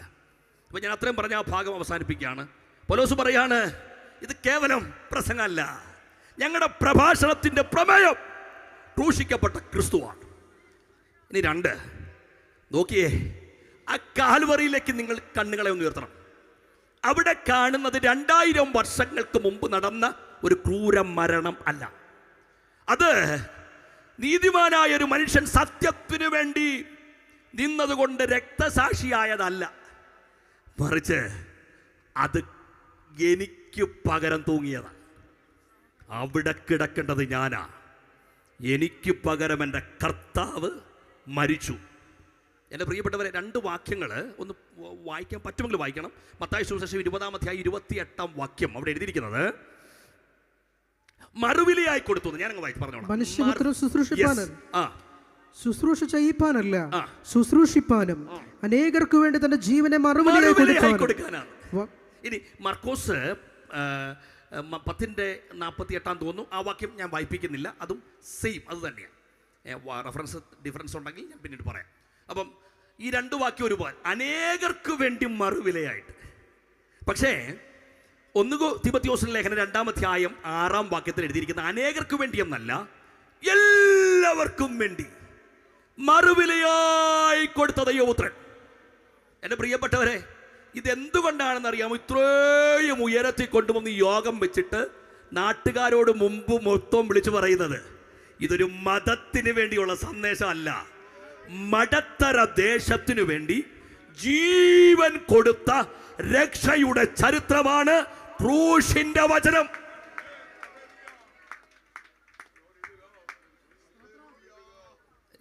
ശക്തികുളങ്ങരയിൽ ഞാനിങ്ങനെ പ്രസംഗിക്കും, പരസ്യമാണ്. അപ്പം പ്രസംഗിച്ചുകൊണ്ടിരുന്ന സമയത്ത് ഒരു മദ്യപിച്ചിട്ടൊരു പുള്ളി ഇങ്ങോട്ട് വന്നിട്ട് എൻ്റെ മൈക്ക് തട്ടി അങ്ങ് പറിച്ചു, കുറേ വർഷങ്ങൾക്ക് മുമ്പാണ്. എന്നിട്ട് പറയാണ്, നീ എന്തിനാണ് എപ്പോഴും യേശു യേശു യേശു എന്ന് പറഞ്ഞ് പ്രസംഗിച്ചുകൊണ്ടിരിക്കുന്നത്? കുറച്ചു നേരം നീ നരേന്ദ്രമോദിയെ കുറിച്ച് പ്രസംഗിക്കണം. അന്ന് ഉമ്മൻചാണ്ടി സാർ ഭരിക്കുന്ന കാലം. എന്നോട് പറഞ്ഞു, നീ എപ്പോഴും യേശുവിനെ കുറിച്ച് പ്രസംഗിക്കാതെ, നീ ഉമ്മൻചാണ്ടി സാറാണ് നല്ല മനുഷ്യല്ലേ ഇവിടെ, നീ എപ്പോഴും നിൻ്റെ സൗണ്ട് കേൾക്കുമ്പോഴെല്ലാം യേശു യേശു യേശു. അന്ന് എനിക്ക് അത്രയ്ക്കൊട്ടും അങ്ങോട്ട് പ്രതികരിക്കാൻ അറിയില്ല. പക്ഷേ ഉള്ളതുപോലെ ഞാനന്ന് പറഞ്ഞ ഉത്തരം ഞാനതുപോലെ അങ്ങ് പറയാം. നരേന്ദ്രമോദി ജീവൻ തന്നില്ല, അതുകൊണ്ട് പ്രസംഗിക്കുന്നില്ല. ഉമ്മൻചാണ്ടി സാറ് ജീവൻ തന്നില്ല, യേശു ജീവൻ തന്നു, അതുകൊണ്ട് യേശുവിനെ കുറിച്ചേ പ്രസംഗിക്കാനുള്ളൂ. ഇന്ന് നരേന്ദ്രമോദി സാറിൻ്റെ ട്രിവാൻഡ്രത്ത് വന്നു, എനിക്ക് വേണ്ടി ജീവൻ തന്നിരുന്നെങ്കിൽ ഞാനിന്ന് യോഗം ക്യാൻസലാക്കി അവിടെ ചെന്നേനെ. കാര്യം സാധാരണ കാര്യമല്ല എനിക്ക് വേണ്ടി ചെയ്തത്. എനിക്ക് വേണ്ടി ജീവൻ തന്നതാ. ഇന്ന് രാത്രി താണ്ട് ഇവിടെ നിന്ന് കൈയടിക്കുന്നത് എന്തിനെന്ന് പറയുക ആവേശമെന്നറിയോ? നിലമേൽ മടത്തറ കൺവെൻഷൻ കൊഴിപ്പിക്കാനുള്ള കൈയടിയല്ല. ഭാര്യ ജീവൻ തന്നില്ല, ഭർത്താവ് ജീവൻ തന്നില്ല, അപ്പൻ ജീവൻ തന്നില്ല, അമ്മ ജീവൻ തന്നില്ല, മക്കള് ജീവൻ തന്നില്ല. സ്വന്തം ജീവൻ നമുക്ക് വേണ്ടി ഊറ്റി തന്നത് കർത്താവ് മാത്രം. നമ്മുടെ നാടത്ര മനോഹരമാണ്. നല്ല കളകളമൊഴുകുന്ന പുഴയും അരുവിയും നദിയും കാനനങ്ങളും പർവ്വതങ്ങളും കായലുകളും മനോഹരം. കാട്ടിലെ മൃഗങ്ങൾ തന്നെ നമ്മളെക്കാൾ സൗന്ദര്യമാണ് കേട്ടോ. പുള്ളിപ്പുലിയാണെങ്കിലും സത്യം പറയാൻ നല്ലൊരു ഒരു കാട്ടുപോത്തിന് പോലും നമ്മളെക്കാൾ സൗന്ദര്യമാണ്. നമ്മൾ ഇവിടുത്തെ പോത്തിനെ കണ്ടുള്ളത്, കാട്ടുപോത്തിനെ കാണും, നല്ല സൗന്ദര്യം.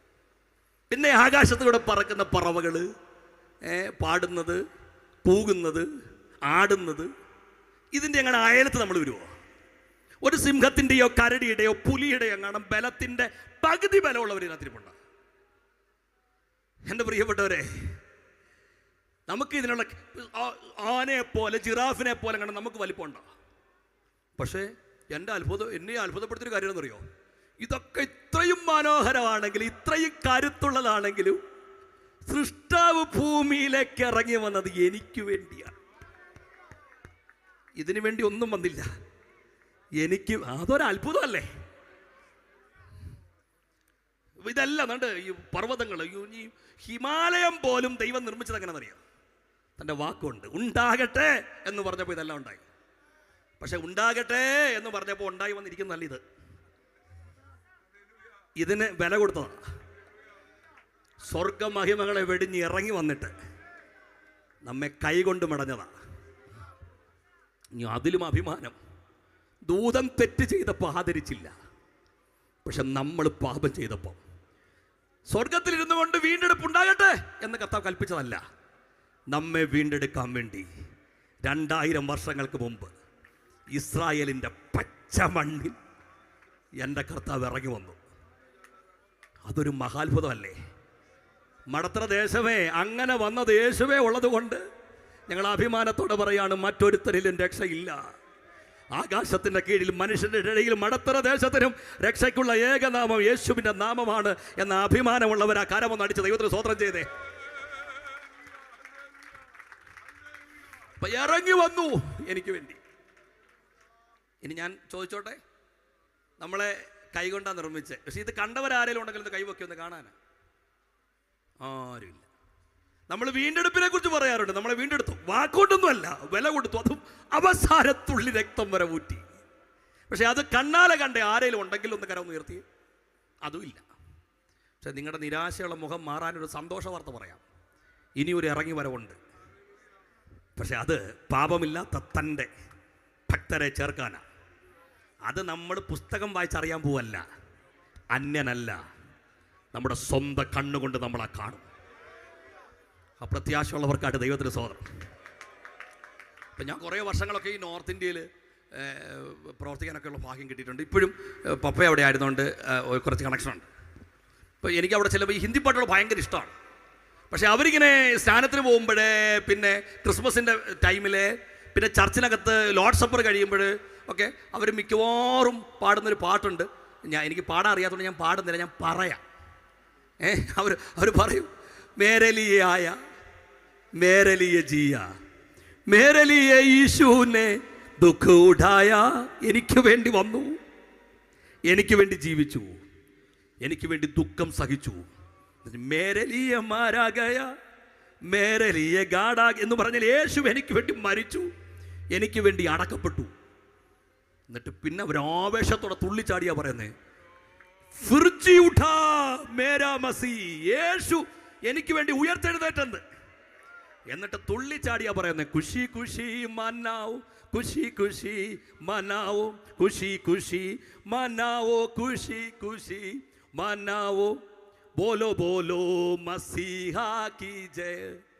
എൻ്റെ പ്രിയപ്പെട്ടവരെ, നമുക്കിന്ന് രാത്രിയിൽ അത് പാടാൻ അറിയത്തില്ലെങ്കിലും ആവേശത്തോടെ എനിക്ക് വേണ്ടി ഭൂമിയിലേക്ക് വന്നവൻ, എനിക്ക് വേണ്ടി ജീവൻ തന്നവൻ, എനിക്ക് വേണ്ടി മരിച്ചവൻ, എനിക്ക് വേണ്ടി അടക്കപ്പെട്ടവൻ, എനിക്ക് വേണ്ടി ഉയർത്തെഴുന്നേറ്റവൻ, എനിക്ക് വേണ്ടി സ്വർഗാരോഹണം ചെയ്തവൻ, എനിക്ക് വേണ്ടി ഇന്ന് രാത്രിയിലും പക്ഷപാതം ചെയ്യുന്നവൻ, അധികം താമസമിന എന്നെ ചേർക്കാൻ ആ കർത്താവ് വരുന്നു.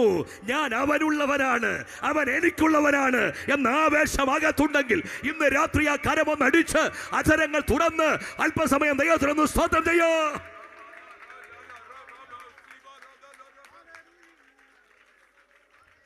ഹല്ലേലൂയ. ക്രൂശിൽ കാണുന്നത് നമ്മുടെ രക്ഷയുടെ ചരിത്രമാണ്. ഇനി 3, ക്രൂശ് എന്ന് പറയുന്നത് നമ്മുടെ അനുഭവമാണ്. ഞാൻ ഇങ്ങനെ പറയാം, Christian life is equal to cross. എന്താ ക്രിസ്തീയ ജീവിതം? ഒരു പെന്തക്കോസ്ത് കുടുംബത്തിൽ ജനിച്ചു വളർന്നു, ക്രിസ്തീയ കുടുംബത്തിൽ ജനിച്ചു വളർന്നു, അല്ലെങ്കിൽ അങ്ങോട്ടും ഇങ്ങോട്ടും ചാടി കുറേ വർഷങ്ങൾ ജീവിച്ചു മരിച്ചു. അല്ലല്ലല്ല. ക്രിസ്തീയ ജീവിതം എന്ന് പറയുന്നത് ക്രൂശ് എടുത്തുകൊണ്ട് യാത്ര ചെയ്യുന്ന അനുഭവം. വളരെ സുപരിചിതമായ വേദഭാഗമാണ്, എങ്കിലും പറയാം. മത്തായി സുവിശേഷം 16:24 ആ വാക്യം ഇങ്ങനെയാണ്: ഒരുത്തൻ എൻ്റെ പിന്നാലെ വരാൻ ഇച്ഛിച്ചാൽ. പിന്നെ യേശു ശിഷ്യന്മാരോട് പറഞ്ഞത്, ഒരുത്തൻ എൻ്റെ പിന്നാലെ വരുവാൻ ഇച്ഛിച്ചാൽ തന്നെത്താൻ ത്യജിച്ച് തന്റെ ക്രൂശ് എടുത്ത് എന്നെ അനുഗമിക്കട്ടെ. ശ്രദ്ധിക്കണേ. അപ്പം എന്നെ ധൈര്യമായത് ഈ വാക്യം നിങ്ങൾ കേട്ടോ. ഇനി വന്നാൽ മതി, എല്ലാം കിട്ടുമെന്നല്ല എഴുതി വെച്ചത്. എങ്ങനെന്നറിയോ? ജീവൻ വെച്ചുള്ള കളിയാണ്. അപ്പൊ കഷ്ടതയുണ്ട്, കണ്ണീരുണ്ട്, പ്രയാസമുണ്ട്, ദുഃഖമുണ്ട്, പ്രതിസന്ധിയുണ്ട്, മരണമുണ്ടോ പാർശ്വ, അതുകൊണ്ട്. അപ്പൊ ഞങ്ങൾ ഇന്ന് രാത്രി സുവിശേഷം പറയുമ്പോ എല്ലാം ഓക്കെയാ, ഇഞ്ഞോടിപ്പോര് എന്ന് പറയുമ്പോ കേൾക്കാ സുഖമുണ്ട് ചേട്ടാ. പക്ഷെ അത് സത്യമായ സുവിശേഷം അല്ല. പക്ഷെ സത്യമായ സുവിശേഷം ഞങ്ങൾ പറയാം. ജീവിതത്തിൽ ഇതിനകത്തോട്ട് വന്നാലും കഷ്ടതയുണ്ട്, കണ്ണീരുണ്ട്, ദുഃഖമുണ്ട്, വേദനയുണ്ട്, ഭാരങ്ങളുണ്ട്, മരണവും വരാം. അപ്പോൾ അടുത്ത ചോദ്യം, പിന്നെ എന്നാ ധൈര്യമാണ് ഇതിനകത്തുള്ളത്? അതും കൂടെ പറയാം. ഞങ്ങൾ ചുമ്മാതെ പോവുകയല്ല, ഞങ്ങളുടെ മുമ്പിലൊരു നായകനുണ്ട്. ക്രൂശ് എടുത്തുകൊണ്ട് ഞങ്ങളുടെ മുമ്പേ പോയൊരു നായകനുണ്ട്. അവൻ കരം പിടിക്കുന്നിടത്തോളം കാലം ഞങ്ങൾക്ക് നിരാശയില്ല. ഇന്ന് രാത്രി അതാണ് സുവിശേഷത്തിലൂടെ ദേശത്തോട് പറയാനുള്ള ഓഫർ. നീ അനാഥനാകില്ല, നിന്റെ കൂടെ കർത്താവ് ഉണ്ടാവും. ഞാൻ ചെറിയ ചില മീറ്റിങ്ങുകളൊക്കെ ഒരു ഉദാഹരണം പറഞ്ഞിട്ടുണ്ട്. നിങ്ങൾ എവിടെയെങ്കിലും വെച്ച് കേട്ടുണ്ടെങ്കിൽ പിന്നെ ഈ പുള്ളി അത് തന്നെ പറഞ്ഞല്ലോന്നൊന്നും ചിന്തിക്കരുത്. മനസ്സിലാകാൻ വേണ്ടി ഇത് പറഞ്ഞപ്പോൾ അങ്ങ് വന്നപ്പോൾ പറഞ്ഞ. എനിക്കൊരു മോളുണ്ട്, 9 വയസ്സാണ് അവൾക്ക്. അപ്പോൾ ഞങ്ങൾ താമസിക്കുന്ന വീടെന്ന് വെച്ചാൽ MC റോഡിൻ്റെ സൈഡിലാണ്. വൈകിട്ടൊരു 6 മണി കഴിയുമ്പോഴത്തേന് എല്ലാം വീശിയിട്ടൊക്കെയാണ് റോഡിൽ കൂടെ പോകുന്നത്. പിന്നെ കഞ്ചാവ് അടിച്ച പിള്ളേർ, നമ്മുടെ നാട്ടിലെ ഡ്രൈവിംഗ് അല്ലേ, ഒരു ബോധമില്ലാത്തവരെ വണ്ടി ഓടിക്കുന്നത്. പിന്നെ ഇവിടുത്തെ കാര്യം എനിക്കറിയില്ല. ഞങ്ങളുടെ ഗേറ്റ് തുറക്കുമ്പോൾ 10 പട്ടികളാണ്. എൻ്റെ കൊച്ചിന് ഇതെല്ലാം പേടിയാണ്. പട്ടിയെ പേടി, ചേട്ടനെ പേടി, എല്ലാം പേടി. അപ്പം ഞാനിവിടെ പറയാറുണ്ട്, അവിടെ അപ്പുറത്തെ കട അവളെ പഞ്ചസാര മേടിച്ചോണ്ട് പോവാ, പാല് മേടിച്ചോണ്ട് പോവാ. അപ്പോഴേ പറയും എന്നെ അങ്ങോട്ടൊന്നും പറ്റത്തില്ല. അപ്പം പട്ടി നിൽക്കുന്നു, അവിടെ ചേട്ടൻ നിൽക്കുന്നു, പറ്റത്തില്ല. പക്ഷെ ഞാനിവിടെ അത്ഭുതപ്പെട്ടിട്ടുള്ളൊരു കാര്യം എന്നറിയോ, അർദ്ധരാത്രി 12 മണി ആയാലും ഞാൻ എവിടെയെങ്കിലും പോയ ഒരു വരവുണ്ട്. അപ്പം ഞാനും വരുന്നു, ഓടി വന്ന് കയ്യാലങ്ങ് പിടിക്കും. അപ്പം ഞാനവിടെ കയ്യെ പിടിച്ചുകൊണ്ട് അതേ റോഡിലൂടെ പോകുമ്പോൾ ഞാനിവിടെ മുഖത്തോട്ട് നോക്കാറുണ്ട്. എന്നെ കോൺഫിഡൻസ് ആണെന്നറിയും, നെഞ്ചും പിടിച്ചോണ്ടാണ് വരുന്നത്, ഒരു പേടിയില്ല. അപ്പം നിങ്ങൾ അവളോട് ചോദിക്കുക, ഇതിനൊക്കെ എന്നാ ധൈര്യവാടി എന്ന് ചോദിക്കുക, അവൾ പറയും സ്ഥലം സുരക്ഷിതമല്ലെന്ന് എനിക്കറിയാം, പക്ഷെ കയ്യെ പിടിച്ചതേ എൻ്റെ അപ്പന. ഇന്ന് രാത്രി ടെൻഷൻ ഇല്ലാത്ത ആരും ഇതിനകത്തല്ല. ആരെങ്കിലും ഉണ്ടോ? ആരുമില്ല. ആരും കൈ ഉയർത്തത്തില്ലെന്ന് എനിക്കറിയാം. എനിക്കും ഉണ്ട് 10 ടെൻഷൻ, അതുകൊണ്ട് ഞാൻ കൈ ഉയർത്താത്ത. എല്ലാവർക്കും ടെൻഷനുണ്ട്. പക്ഷെ ടെൻഷൻ ഉണ്ടെങ്കിലും അതൊന്നും നമ്മളെ ക്ഷീണിപ്പിക്കാത്തതിൻ്റെ കാര്യം എന്താണെന്നറിയോ? നമുക്കറിയാം രോഗമുണ്ട്, പ്രശ്നമുണ്ട്, ടെൻഷനുണ്ട്, പക്ഷേ നമ്മൾ അനാഥരല്ല. നമ്മുടെ കയ്യെ പിടിച്ചൊരപ്പൻ നമുക്കുണ്ട്. ആ ഒരു ബലവും ആവേശവും അകത്തുള്ളപ്പോൾ നമ്മുടെ യോഗമൊക്കെ തീയാകുമെന്നേ. ഹല്ലേലൂയ. അത് മനോഹരമായൊരു കനേഡിയൻ പോയറ്റ് എഴുതിയ ഒരു കവിതയുണ്ട്. അപ്പം ആ കവിത നിങ്ങൾക്ക് എല്ലാവർക്കും അറിയാം, അതുകൊണ്ട് അത് പറയുന്നത് ഇഷ്ടംപോലെ കേട്ടുള്ളതാണ്. എങ്കിലും ഞാനങ്ങ് പറയാം. അവിടെ പറയാണ്, ഈ കൂടുണ്ട് നായകൻ, കൂടുണ്ട് നിൻ്റെ ദൈവം. പിന്നെ എങ്ങനാ കൂടെ? മുമ്പിലുണ്ടെന്നേ. എന്തിനാണെന്നറിയോ? ദുർഘടങ്ങളെ നിരപ്പാക്കാൻ, താമ്രവാതിലുകളെ തകർക്കാൻ, ഇരുമ്പോടാമ്പലുകളെ മുറിക്കാൻ ഒരു നല്ല ഫ്രണ്ട് നമ്മുടെ മുമ്പിൽ. അതല്ലേ പാട്ടുകാരൻ പറഞ്ഞത്, കുരിശെടുത്തൻ യേശുവിനെ അനുഗമിക്കും ഞാൻ. ഇപ്പം നമ്മുടെ മുമ്പിൽ നായകനുണ്ടെന്നേ. നായകനവൻ നമുക്ക് മുമ്പിലാ നൽവഴികളെ. അതിൻ്റെ അർത്ഥം നമ്മുടെ മുമ്പിൽ നായകനുണ്ട്. ഏത് പ്രതിസന്ധി ഉണ്ട് ചെന്നായി നിൽക്കുമ്പോഴും കർത്താവ് പറയുന്നത് പൊക്കോളാനാ. കാര്യം ഞാനുണ്ടെന്നേ മുമ്പിൽ. അങ്ങനൊരു ദൈവം ഉണ്ടെങ്കിൽ പിന്നെ എന്തിനാ ടെൻഷൻ? പിന്നെ ഇവിടെ കുഞ്ഞുങ്ങൾ അവിടെ ഇവരെ വിളിച്ച് സമയം കളയുന്നില്ല. ഇപ്പം മുമ്പിലും ഉണ്ട്, പുറകിലും ഉണ്ട്. പുറകിലെന്തിനാണെന്നറിയോ? പണ്ട് ഫറവോന്റെ സൈന്യം പാഞ്ഞു വന്നില്ലയോ? അതുപോലെ നിന്റെ കണ്ണ് മുമ്പോട്ടാണെങ്കിലും പുറകിലൂടെ പാഞ്ഞു വരുന്ന ശത്രുവുണ്ട്. അതിനെ നീ കാണുന്നില്ലെങ്കിലും ആ പാഞ്ഞു വരുമ്പോൾ തടഞ്ഞു നിർത്താൻ എൻ്റെ സ്നേഹിതൻ എൻ്റെ കൂടെയുണ്ട്. പിന്നെ പ്രതിസന്ധിയുടെ നടുവിലുണ്ടല്ലോ കയ്യെ പിടിക്കാൻ ഒരു അരുമനാഥൻ. ഞാനിത് പറയുന്നൊക്കെ ബൈബിളിലെ വാക്യം, സമയത്തുള്ള വാക്യം വായിപ്പിക്കാത്ത. ഒരു പിതാവ് തൻ്റെ കുഞ്ഞിനെ കയ്യെ പിടിച്ച് നടത്തും പോലെ. പിന്നെ ഉള്ളം കയ്യിൽ ഒരു സന്തോഷത്തോട് അല്ലേ പറയുന്നേ. പ്രതിസന്ധി വരുന്നു, പിടിച്ചു നിൽക്കാൻ പറ്റത്തില്ല എന്ന് തോന്നുമ്പോൾ കയ്യാലങ്ങ് വഹിച്ചോളൂ. പിന്നെ വാക്യം നിങ്ങൾക്കറിയാം, മീതേ ശാശ്വത ഭുജങ്ങൾ. എന്നോ ധൈര്യമാണ് നമുക്ക്. എനിക്ക് ആവേശം കൊടുത്തോണ്ടെങ്കിൽ പാടുന്നതാണ്. നമ്മൾ പാടാറുണ്ട്, മുമ്പിലും പിറകിലും നടന്നു കാവലായി മേഘമൊന്നെനിക്കുമേൽ വിരിച്ചു സ്നേഹമാം നീണ്ട മാരുഭൂവിലുള്ള കയ്യിൽ താങ്ങിടും യേശു നല്ല. ഒരു പഴയ പാട്ടാണല്ലോ, മുമ്പിലും പിറകിലും നടന്നു കാവലായി മേഘമൊന്നെനിക്കുമേൽ വിരിച്ചു സ്നേഹം നീണ്ട മാരുഭൂവിലുള്ള കയ്യിൽ താങ്ങിടും. ഓ യേശു നല്ലവൻ, എന്നേശു. ഒരു പ്രാവശ്യം ഓ മുമ്പിലും പിറകിലും നടന്നു കാവലായി മേഘമൊന്നെനിക്കുമേൽ വിരിച്ചു സ്നേഹമാ നീണ്ട മാരുഭൂവിലുള്ള കയ്യിൽ താങ്ങിടും യേശു നല്ലവൻ. യേശു നല്ലവൻ, എനിക്കു യേശു നല്ലവൻ, നല്ല രക്ഷകൻ നാമം വാഴ്ത്തി പാടും. ഓ യേശു നല്ലവൻ, അതേ യേശു നല്ലവൻ. യേശു നല്ലവൻ, എന്നേശു നല്ലവൻ. ഓ എന്നേശു നല്ലവൻ. മുമ്പിലും പിറകിലും സൈഡിലും കരങ്ങളിലും മീതയും ഒക്കെ പ്രൊട്ടക്ട് ചെയ്തൊരു ദൈവത്തിൻ്റെ കരം ഇന്ന് രാത്രിയിലും അനുഭവിക്കുന്നവർക്കായിട്ട് ദൈവത്തിന് സ്തോത്രം ചെയ്യും. പിന്നെ അതിനകത്ത് ഏറ്റവും വലിയ സന്തോഷം എന്താണെന്നറിയാം, മരണത്തിൽ പോലും കൈവിടില്ല. എല്ലാ ബന്ധങ്ങളും കാര്യത്തിന് വേണ്ടിയേ ഉള്ളൂ. കാര്യം കഴിയുമ്പോൾ കറിവേപ്പില്ല, അത്രേ ഉള്ളൂ. പക്ഷെ ഇനി അല്ല എന്നൊന്നും നിങ്ങൾ തോന്നുന്നു. എൻ്റെ പെറ്റമ്മ എന്നെ സ്നേഹിക്കുന്നത്, എൻ്റെ ഭാര്യ എന്നെ സ്നേഹിക്കുന്നത്, ഇവിടെ ഇരിക്കുന്ന പല ദൈവദാസന്മാരും എന്നെ സ്നേഹിക്കുന്നത് ഹൃദയംഗമായിട്ടാണ്, ആത്മാർത്ഥമായിട്ടാണ്. പക്ഷെ എത്ര ആത്മാർത്ഥത ഉണ്ടായാലും കല്ലറ വരുമ്പം ബൈ, അതിനപ്പുറത്തേക്ക് ഒരു ചുവടുകൂടെ വരാൻ പറ്റത്തില്ലല്ലോ. പക്ഷെ ഇന്ന് രാത്രിയിൽ ഈ നല്ല കർത്താവിനെ ഒന്ന് പരിചയപ്പെടുത്താം.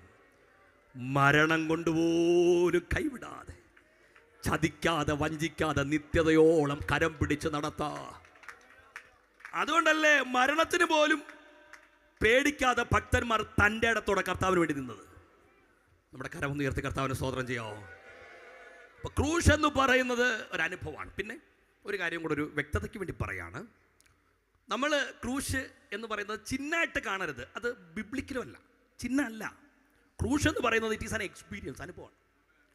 ഈ നമ്മളൊരിക്കലും ചിന്തിക്കരുത് ഈ കർത്താവ് പറഞ്ഞു കുരിശ്. ഇല്ലില്ല, കർത്താവ് പറഞ്ഞിട്ടില്ല. യഥാർത്ഥത്തിൽ 1-ാം നൂറ്റാണ്ടിൽ ക്രൈസ്തവരുടെ ചിഹ്നമായിട്ട് പ്രതീകമായിട്ട് ചിന്തകന്മാർ പോലും രേഖപ്പെടുത്തിയിരിക്കുന്ന മത്സ്യത്തെയാണ്. BC 1500-കളിൽ ഈജിപ്തിൽ യഥാർത്ഥത്തിൽ 3 ദൈവങ്ങളുണ്ടായിരുന്നു. ഒരു ദൈവത്തിൻ്റെ പേര് ഹോസ്രസ് എന്നാണ്. പിന്നെ അസറസ് എന്ന് പറഞ്ഞൊരു ദൈവം ഉണ്ടായിരുന്നത് സൂര്യദേവനായിരുന്നു. ഈ സൂര്യദേവന്റെ ചിഹ്നമായിട്ട് അവർ കണക്കാക്കിയിരുന്നത് കുരിശ. അതുകൊണ്ട് BC 1500 പോലും ഈജിപ്ഷ്യൻ ആൾക്കാരുടെ ശരീരത്തിൽ, അവരുടെ വസ്ത്രത്തിൽ അവരൊക്കെ കുരിശടയാളം ഇട്ടിരുന്നു. കാലങ്ങൾ മുമ്പോട്ട് പോയപ്പോൾ ബാബിലോണിയ സാമ്രാജ്യം കയറി. അപ്പോൾ ബാബിലോണിയ സാമ്രാജ്യത്തിൽ തമ്മൂസ് എന്ന് പറയുന്നൊരു ദേവനുണ്ടായിരുന്നു. അവരുടെയും ചിഹ്നം മറ്റൊന്നല്ലായിരുന്നു, കുരിശായിരുന്നു. ആ കുരിശ് നമ്മൾ കാണുന്ന ആ ക്രോസ് അല്ല, T ആകൃതിയിലായിരുന്നു. പിന്നെ കാലങ്ങൾ മുമ്പോട്ട് പോയി ഈ കുരിശിന് അത്ര പ്രചാരം വന്നത് പേർഷ്യൻസ് കയറി വന്നതോടുകൂടിയാണ്. ഈ പേർഷ്യൻസിന് ഒരു ദൈവം ഉണ്ടായിരുന്നു, മിത്രദേവൻ എന്നാ ദേവൻ്റെ പേര്. ആ മിത്രദേവൻ്റെ ചിഹ്നം എന്ന് പറയുന്നത് കുരിശായിരുന്നു. പേർഷ്യൻസ് പോയി കഴിഞ്ഞിട്ടാണ് ഈ ഇരുമ്പ് പല്ല് കൊണ്ട് ഉലകം ചവച്ചരച്ച റോമൻ സാമ്രാജ്യം കയറി വരുന്നത്. അവരുടെ കാലത്താണ് ഇത് പ്രചാരം അറിഞ്ഞത്, ക്രൂശ്. പിന്നെ ഇത് ക്രിസ്ത്യാനികൾ എന്നും പറഞ്ഞ് ഇത് ചിഹ്നമാക്കിയൊക്കെ എടുത്തേനെന്നറിയാമോ? AD 300 കഴിഞ്ഞ ശേഷം കോൺസ്റ്റന്റൈൻ ക്രിസ്ത്യാനിറ്റിയിലേക്ക് കൺവേർട്ട് ചെയ്യപ്പെടുന്നു എന്ന് പറയുന്നു. അദ്ദേഹം ഡിക്ലെയർ ചെയ്താണല്ലോ, അത് യേശു പറഞ്ഞതല്ല. ക്രിസ്തു പറഞ്ഞ കുരിശ് ചിഹ്നമല്ല, ക്രിസ്തു പറഞ്ഞ കുരിശ് അനുഭവം. ഇനി ഞാൻ ഒരു കാര്യം കൂടെ പറയാം, അതും കൂടെ പറയാതിരിക്കാൻ പറ്റില്ല. ഈ പേർഷ്യൻസിന്റെ കാലമായപ്പോഴത്തേന് കുരിശ് ആരാധനയുടെ തലത്തിൽ ഉപയോഗിക്കുന്നതിനേക്കാൾ കൂടുതൽ ഉപയോഗിച്ചത് വധശിക്ഷയ്ക്ക് വേണ്ടിയാണ്. അത് പിന്നീട് റോമൻ സാമ്രാജ്യം അത് ഏറ്റെടുത്തപ്പോൾ അത് കിരാതമരണമായി. അതുകൊണ്ടാണ് ഗലാത്യലേഖനം 3:13 എഴുതി വെച്ചത്, മരത്തിന്മേ തൂങ്ങുന്നവനല്ല ശപിക്കപ്പെട്ടവൻ. അത് ആരാധനയുടെ ചിഹ്നമായില്ല, പിന്നീട് അത് ശാപത്തിൻ്റെ ചിഹ്നമായി മാറി. എന്നാൽ ഇന്ന് രാത്രി അഭിമാനത്തോടെ ഒരു കാര്യം പറയാം, അത് ശാപത്തിൻ്റെ ചിഹ്നം തന്നെയാണ് ക്രൂശ്. പക്ഷേ ആ ക്രൂശിലേക്കൊരു ദൈവപുത്രൻ കയറി. ആ ദൈവപുത്രൻ കയറിയപ്പോഴത്തേന് ആ ശാപത്തിൻ്റെ ചിഹ്നം അനുഗ്രഹമായി മാറി. ഈ വെളിച്ചം വരുമ്പോൾ ഇരുള് മാറുന്ന പോലെ സാക്ഷാൽ വെളിച്ചമായവൻ ഇരുളായ ക്രൂശിലേക്ക് കയറിയപ്പോൾ, ശാപമായ ക്രൂശിലേക്ക് അനുഗ്രഹമായവൻ കയറിയപ്പോൾ അത് അനുഗ്രഹമായെങ്കിൽ ഇന്ന് രാത്രി മനസ്സിലായവർ ദൈവത്തെ സ്തുതിച്ചോണം. നമ്മളൊന്നും ഇങ്ങനെ ഇരിക്കേണ്ടതല്ല. ശാപം പിടിച്ച കുടുംബങ്ങളുടെ അടിമകളായിരുന്നു നമ്മൾ. പക്ഷെ നമ്മുടെ വീട്ടിനകത്തേക്ക് യേശു വന്നപ്പോൾ നമ്മുടെ ശാപം മാറിയെങ്കിൽ ഇന്ന് രാത്രി വചനം കേൾക്കുമ്പോൾ പ്രാർത്ഥിച്ചു കൊണ്ടിരിക്കണം. ഈ ദേശത്തൊക്കെ വചനം കേൾക്കുന്ന പല കുടുംബങ്ങളും ശാപത്തിൻ്റെ പിടിയില്ല, തീരാ രോഗങ്ങളുടെ പിടിയില്ല. എന്നാൽ ഇന്ന് രാത്രി അഭിമാനത്തോടെ ഞാൻ പ്രസംഗിക്കാം, യേശുവിനെ ഇവിടെ ഉയർത്തുമ്പോൾ, യേശു നിന്റെ ഹൃദയത്തിനകത്തേക്ക് വന്നാൽ ആ കുരിശ് അനുഗ്രഹത്തിൻ്റെ ചിഹ്നമായി മാറിയെങ്കിൽ ഇന്ന് രാത്രി ആ ശാപത്തെ മാറ്റിമറിക്കാൻ കരുത്തുള്ള സുവിശേഷ സന്ദേശം ഇന്ന് രാത്രി ഇവിടെ ഉയർത്തി പറയുമ്പോൾ അത് ചില കുടുംബങ്ങൾക്കകത്ത് ദൈവപ്രവൃത്തിയായി വെളിപ്പെടുന്നെന്ന് വിശ്വസിക്കുന്ന പ്രിയപ്പെട്ടവരുണ്ടെങ്കിൽ നാവ് തുറന്ന് ദൈവത്തെ സ്തുതിക്കട്ടെ.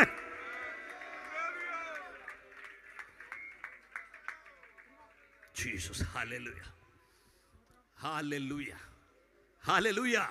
ഒരു പ്രാവശ്യം കൂടെ കരങ്ങളൊന്ന് ഉയർത്തി കർത്താവിന് സ്തോത്രം ചെയ്യാം. ഇനി ക്രൂശ് എന്ന് പറയുന്നത് നമ്മുടെ പ്രശംസയാണ്.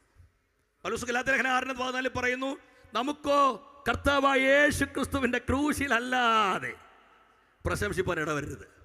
കാര്യം, നമുക്ക് എന്തെങ്കിലും തലപൊക്കി വെക്കാനുണ്ടെങ്കിൽ ക്രൂശിലൂടെ ലഭിച്ച അനുഗ്രഹമേ ഉള്ളൂ. അതുകൊണ്ടല്ലേ ഇപ്പം ഈ യോഗത്തിലും വേദിയിലും ആരെയും പ്രൊജക്റ്റ് ചെയ്യാൻ ആഗ്രഹിക്കാത്തത്. കാര്യം, പ്രൊജക്റ്റ് ചെയ്തിട്ട് കാര്യമില്ല. കാര്യം ഇവിടെ ക്രൂശിനെ പ്രൊജക്റ്റ് ചെയ്യാനുള്ളൂ. ഇപ്പം ഞാനിവിടെ ഇരുന്ന് ഇങ്ങനെ പേരുകൾ പറഞ്ഞു കൊടുത്തപ്പോൾ ജോൺസൺ പാസ്റ്റർ അവിടെ ഇരുന്ന് ഇങ്ങനെ പറയായിരുന്നു, വേണ്ടാന്ന്. കാരണം പ്രശ്നം എന്ന് പറഞ്ഞാൽ എല്ലാവർക്കും അങ്ങോട്ടും ഇങ്ങോട്ടും പൊക്കി അടിക്കുന്ന ഇഷ്ടമാണേലും ഈ യോഗത്തിന് അതിനുള്ള ഒരു സ്ഥലമല്ല. കാര്യം ഇവിടെ പ്രൊജക്ഷൻ ഒന്നേ ഉള്ളൂ, ക്രൂശ്. ക്രൂശ് ഭൗതികമായ ഒന്നിലും നമുക്ക് പുകഴാനില്ല. ഉണ്ടോ? അതാ പൗലോസൊക്കെ അഭിമാനത്തോടെ പറഞ്ഞു, എനിക്ക് പ്രശംസിപ്പാനുണ്ടെങ്കിൽ ക്രൂശിലല്ലാതെ. കാരണം പൗലോസ് ഈ ഉള്ളതെല്ലാം ക്രൂശിന് വേണ്ടി നഷ്ടപ്പെടുത്തിയവനാണ്. ഇപ്പം ഞാനേ ഈ നമ്മുടെ യോഗത്തിൽ പൗലോസ് വന്നെന്ന് വെച്ചോ, ഇപ്പോൾ ടെസ്റ്റ് മണിക്ക് സമയം കൊടുത്താൽ നമ്മുടെ ഒരു അമ്മയെ മുമ്പോട്ട് വിളിച്ചൊരു അച്ഛനെ മുമ്പോട്ട് വിളിച്ചൊരു സാക്ഷ്യം പറയുകയാണെങ്കിൽ അവർ പറയുന്ന സാക്ഷ്യം, ഞാൻ ഒന്നുമില്ലായിരുന്നു, ഒരു ഓലമഞ്ഞ കെട്ടിടത്തിൽ ചാണകം മെഴുകിയ തറയിൽ ഒന്നുമില്ലാതെ ജീവിച്ചൊരു വ്യക്തിയാണ്. പക്ഷെ അവിടെ നിന്ന് കണ്ണീരൊഴുക്കി പ്രാർത്ഥിച്ചു. തെറ്റൊന്നും ഞാൻ പറയുന്നില്ല കേട്ടോ, നല്ല സാക്ഷിയാണ്, നമ്മൾ ഇഷ്ടംപോലെ കേട്ടുള്ളത്. ഇപ്പോൾ തന്നെ 5 എണ്ണം, ഒരെണ്ണം ലണ്ടൻ, ഒരെണ്ണം അമേരിക്ക, ഒരെണ്ണം ന്യൂസിലാൻഡ്, എല്ലാം പോയി. ഞാൻ ദൈവം മാനിച്ചു. ഇപ്പോൾ വീട്ടിലെ മുറ്റത്തെ കാറ്, പിന്നെ പോകാൻ ഡ്രൈവറെ ഒപ്പിച്ച് വെച്ചിട്ടുണ്ട്, എല്ലാം ഓക്കെ, എല്ലാം ശരിയായി. ഇതല്ലേ നമ്മളെ ഏറ്റവും കൂടുതൽ കേൾക്കുന്നുള്ള സാക്ഷ്യം. പക്ഷെ പൗലോസിനെ ഇങ്ങോട്ട് വിളിച്ചു നിർത്തിയേ, പൗലോസ് സാക്ഷ്യം പറയും. 2 കപ്പലുണ്ടായിരുന്ന കപ്പൽ മുതലാളിയുടെ മോനായിരുന്നു. പക്ഷെ ഇന്ന് ഒരു പുതപ്പ് ഇല്ല, ഒരു പുസ്തകം പോലും കൊണ്ടുവരാനാ പറഞ്ഞേ, ഇല്ല, എൻ്റെ കയ്യിലില്ല. അന്ന് എല്ലാവരും കൂടെ ഉണ്ടായിരുന്നു, എത്ര കൂട്ടുകാർ, എന്തും മഹാബിന്ദവന്മാരെല്ലാം കൊല്ലാൻ നടക്കുകയാണ്, ഒന്നുമില്ല ജീവിതത്തിൽ. പക്ഷേ പൗലോസ് ഇത് പറയുന്നത്, ഞാൻ പറഞ്ഞാൽ അയ്യോ അയ്യോ എന്നും പറഞ്ഞ് പറയത്തില്ല. പൗലോസ് അഭിമാനത്തോടെ പറയും, ഞാൻ പ്രശംസിക്കാനുള്ളതെല്ലാം ചവറന്നെണ്ണിയവനാണ്. അതാണ് നമ്മുടെ ജീവിതത്തിൻ്റെ അഭിമാനം. എൻ്റെ പ്രിയപ്പെട്ടവരെ, പെന്തക്കോസ്തുകാർ അനുഗ്രഹിക്കപ്പെട്ടെങ്കിൽ കേൾക്കണം, പഴയ കാലത്ത് ഓലമേഞ്ഞ കെട്ടിടത്തിൽ കിടന്ന് നിലവിളിച്ചത് കൊണ്ടല്ല, മറിച്ച് സമ്പന്നമായ, അത് നമ്മൾ പറയാറില്ല, സമ്പന്നമായ പലതും വേണ്ടാന്ന് വെച്ചതാ അല്ലേ? വീട്ടിൽ അവകാശപ്പെട്ടത് വേണ്ടെന്ന് വെച്ചു. ബാർബർ ഷോപ്പിൽ നിന്ന് പോലും കളിയാക്കി ഇറക്കി വിട്ടു. സ്നാനക്കടവിൽ നിന്ന് വീട് വരെ തല്ലുകൊണ്ടവരുണ്ട്. അതിനുവേണ്ടി കല്യാണശാലയിൽ നിന്ന് ഇറക്കി വിട്ടവരുണ്ട്. അതിനുവേണ്ടി അടി കൊണ്ടവരുണ്ട്. അതിനുവേണ്ടി ഒളിച്ചു കഴിഞ്ഞവരുണ്ട്. പക്ഷെ ആ സമയത്തൊന്നും ലോകത്തിലെ ധനം ഒന്നുമില്ലെന്നെണ്ണിക്കൊണ്ട് ക്രിസ്തുവിൻ്റെ ധനം വലിയ ധനമെന്നെണ്ണി നിന്നതിൻ്റെ അനുഗ്രഹമാണ് നമ്മൾ ഇന്ന് രാത്രി അഭിമാനിക്കുന്നതെങ്കിൽ സമ്പത്തോർത്ത് ആരും കരമടിക്കണ്ട. പക്ഷെ ക്രിസ്തു വന്ന മഹാസമ്പത്ത് നമ്മുടെ ഹൃദയത്തിനകത്ത് അപ്പൻ നൽകിയെന്നോർത്ത് അഭിമാനത്തോടെ കരമടിച്ച് കർത്താവിനെ ആരാധിക്കാൻ കഴിയുമെങ്കിൽ കരമടിച്ച് കർത്താവിനെ ആരാധിക്കാം.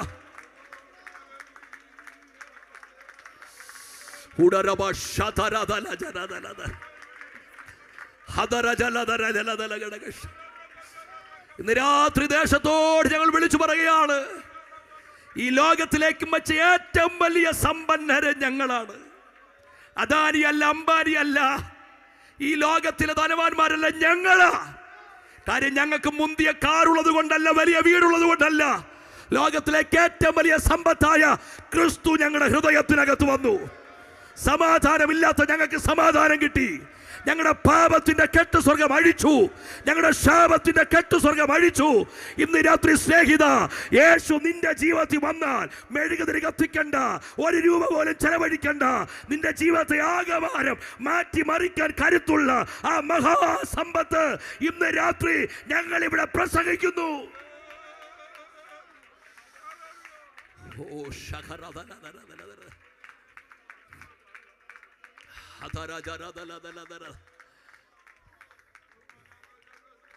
നമ്മുടെ സമയം തീരുകയാണല്ലോ. ക്രൂശ് ഞങ്ങളുടെ പ്രശംസയാണ്. ഇനി ക്രൂശ് നിത്യതയിലേക്കുള്ള വഴിയാണ്. കണ്ട് ഒരു കള്ളനെ അടുത്ത് കിടക്കുമ്പോഴും ഒന്ന് ചാഞ്ഞു കൊടുത്താൽ മതി, പിടിക്കാം. പക്ഷെ കിട്ടിയില്ല. പക്ഷേ ആ മറ്റേ കള്ളനുണ്ടല്ലോ, നിത്യതയിലേക്ക് കയറിപ്പോയി അവസാന നിമിഷം. ഇനിയൊരു ദിവസം നിനക്ക് കിട്ടിയെന്ന് വരില്ല. ദേശത്തോടാ പറയുന്നത്. ഇതാകുന്നു സുപ്രസാദകാലം, ഇതാകുന്നു രക്ഷാ ദിവസം. വചനം അകത്തോട്ട് കയറി ചെല്ലുമ്പോൾ തട്ടിക്കളയരുത് കേട്ടോ. ഇത് മതം മാറ്റുന്ന സന്ദേശമല്ല, നിന്നെ നിത്യതയിൽ എത്തിക്കുന്ന സന്ദേശമാണ്. നിന്റെ നരകം മാറ്റുന്ന സന്ദേശമാണ്. നിന്റെ ശിക്ഷാവിധി മാറ്റുന്ന സന്ദേശമാണ്. ഞാനീ പറയുന്നത് ലൈവാണ്, അതുകൊണ്ട് പേര് പറയാതെ പറയാം. നിങ്ങൾക്ക് ഞാൻ പറയുമ്പോൾ എന്താണെന്ന് മനസ്സിലാവും. എറണാകുളത്തൊരു ദൈവദാസൻ എന്നോട് പറഞ്ഞൊരു സാക്ഷിയാണ്. അദ്ദേഹം കള്ളത്തരം പറയാൻ ഒരു സാധ്യതയില്ല. പക്ഷെ അദ്ദേഹമല്ല, അദ്ദേഹവുമായി ബന്ധപ്പെട്ട ഒരു ദൈവദാസൻ, കേരളത്തിലെ പ്രശസ്തമായ ഒരു സിനിമാ നടി. വർഷങ്ങൾക്ക് മുമ്പാണ്, ഒരു 20 വർഷങ്ങൾക്കെങ്കിലും പിറകിൽ. ഷൂട്ടിംഗ് നടക്കുന്നതിന് ശേഷം ഇവരെ താമസിപ്പിക്കുന്ന ഹോട്ടലിൻ്റെ തൊട്ടപ്പുറത്തെ ഗ്രൗണ്ടിൽ ഒരു പ്രശസ്തമായ കൺവെൻഷൻ നടക്കാറുണ്ട്. അത് 2006 വരെ നടന്നിരുന്നു, ഇപ്പോൾ നടക്കുന്നില്ല. ആ കൺവെൻഷൻ നടക്കുമ്പോൾ തൊട്ടപ്പുറത്തെ ഹോട്ടലിലാണ് ഈ സിനിമ നടി താമസിച്ചിരുന്നത്. ഒരു പ്രണയ നൈരാശ്യത്തിൽ മുങ്ങി തകർന്ന് നിരാശ കഴിയുന്നൊരു സമയമാണ്.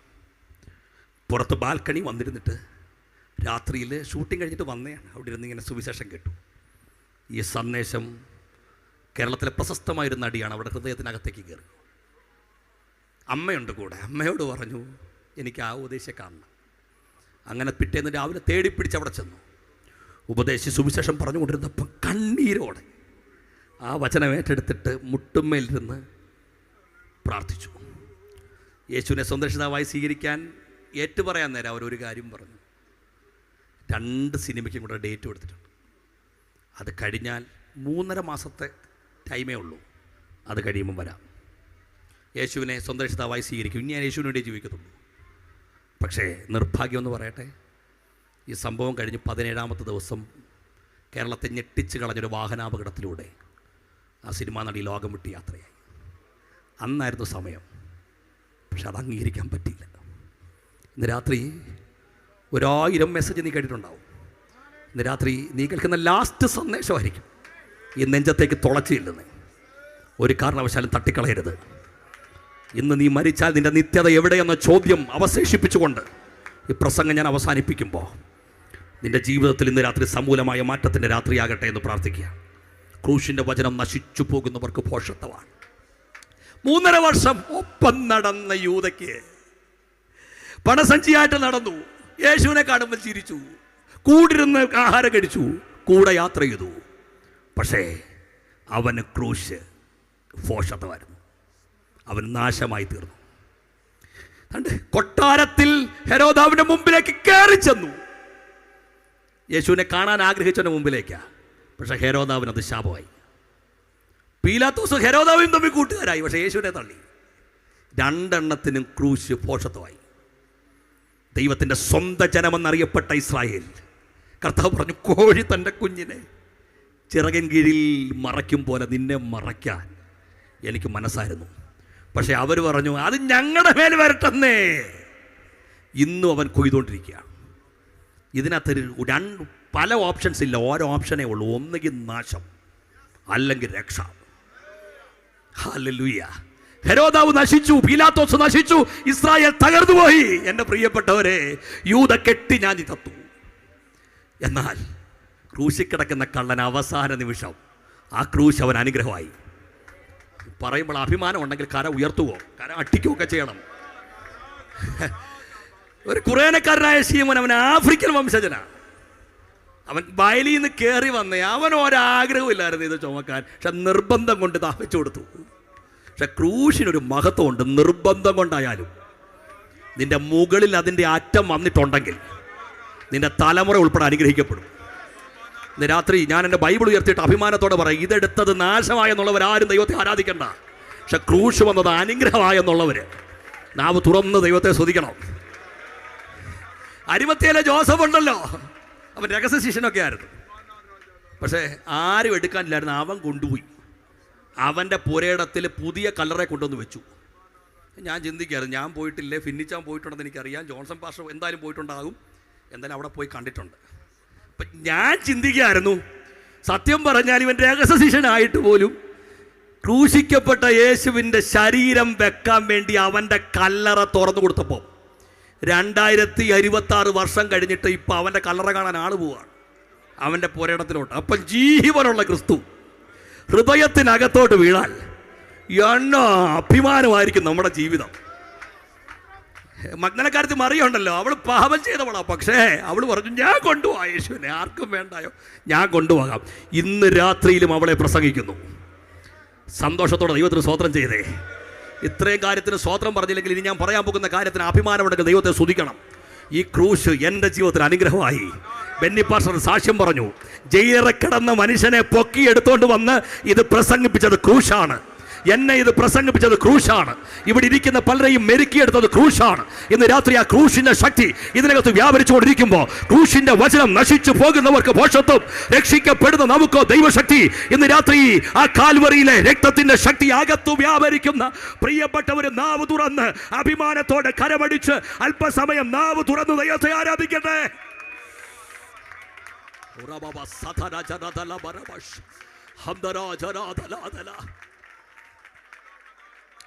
പ്രാർത്ഥിക്കാൻ പോവാണ്.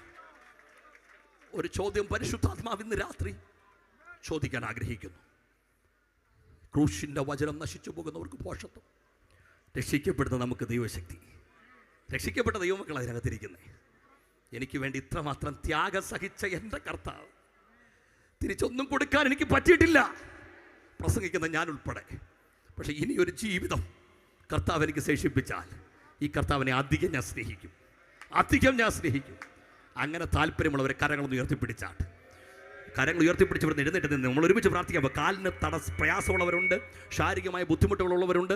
എന്നാൽ ഇന്ന് രാത്രി അങ്ങനെയുള്ളവരൊക്കെ അവിടെ ഇരിക്കുന്നതിന് ഒരു പ്രശ്നവുമില്ല. പക്ഷേ ആരോഗ്യം ദൈവം അനുവദിക്കുന്ന പ്രിയപ്പെട്ടവർ കരങ്ങളൊന്ന് ഉയർത്തിപ്പിടിച്ച് ഒന്ന് പ്രാർത്ഥിച്ചാട്ടെ. ഒരുമിച്ചൊന്ന് പ്രാർത്ഥിച്ചേ. കർത്താവേ, ആ ക്രൂശിൻ്റെ ശക്തി ഇന്ന് രാത്രി ഞങ്ങളുടെ മേലൊന്ന് വ്യാപരിക്കണമെന്ന് ഒരുമിച്ചൊന്ന് പ്രാർത്ഥിച്ചേ. ഒരുമിച്ച് നാവ് തുറന്നൊന്ന് പ്രാർത്ഥിക്കാം. പരിശുദ്ധാത്മാവ് നിയോഗം തരുന്നത് പോലെ അന്യഭാഷയെ പ്രാർത്ഥിക്കാൻ ഒരു തടസ്സവും ഇതിനകത്തില്ല. ഇത് പരസ്യ സ്ഥലമാണ്. പക്ഷേ ഇവിടെ ദൈവജനം ഉണ്ടെന്ന് ദേശം അറിയണം. ക്രൂശിൻ്റെ വചനം ഇന്ന് രാത്രി ഇവിടെ പ്രസംഗിക്കപ്പെട്ടപ്പോൾ അത് ഭവനങ്ങൾക്കകത്തിരുന്ന് കേട്ടവരുണ്ട്. അത് കേവലം പ്രസംഗമായി അവശേഷിക്കാതെ ദൈവശക്തിയായി ഭവനങ്ങൾക്കകത്തേക്ക് വ്യാപരിക്കണമെന്ന് ഹൃദയത്തിനകത്ത് ആഗ്രഹമുള്ളവർ നാവ് തുറന്ന് ഒരുമിച്ചൊന്ന് പ്രാർത്ഥിച്ചാട്ട്. കർത്താവേ, നിന്നെ അധികം സ്നേഹിക്കാൻ, നിന്നെ അധികം ഇഷ്ടപ്പെടാൻ അങ്ങ് എന്നെ ഇന്ന് ചേർത്ത് പിടിക്കണേ അപ്പാ. ആ സാന്നിധ്യം അറിയുന്നവർ നാവ് തുറന്ന് അല്പസമയം ആധാരങ്ങൾ തുറന്ന് കർത്താവിനെ ഒന്ന് ആരാധിച്ചാട്ട്.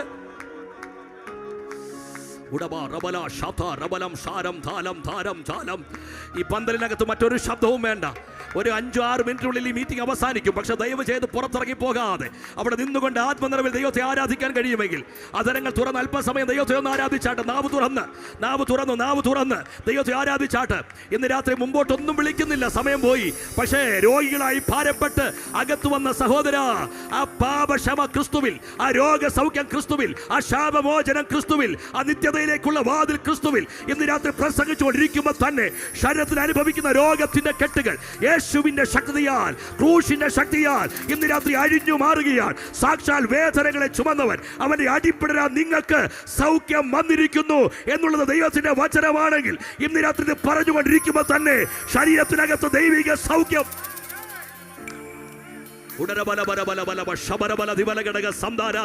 ഞങ്ങൾ ആരും വന്ന് ശരീരത്തിൽ തൊടണ്ട. പക്ഷെ ഇത് പറഞ്ഞുകൊണ്ടിരിക്കുമ്പോൾ തന്നെ ആ ശരീരത്തിലേക്ക് ദൈവശക്തിയുടെ വ്യാപാരം, അത്ഭുത വിടുതലായി, അത്ഭുത സൗഖ്യമായി, അത്ഭുത രോഗസൗഖ്യമായി ഇന്ന് രാത്രി വ്യാപരിക്കുന്ന കാഴ്ച ആത്മാവിൽ തിരിച്ചറിയുന്നവർ നാവ് തുറന്ന് പ്രതികരിച്ചാട്ട്.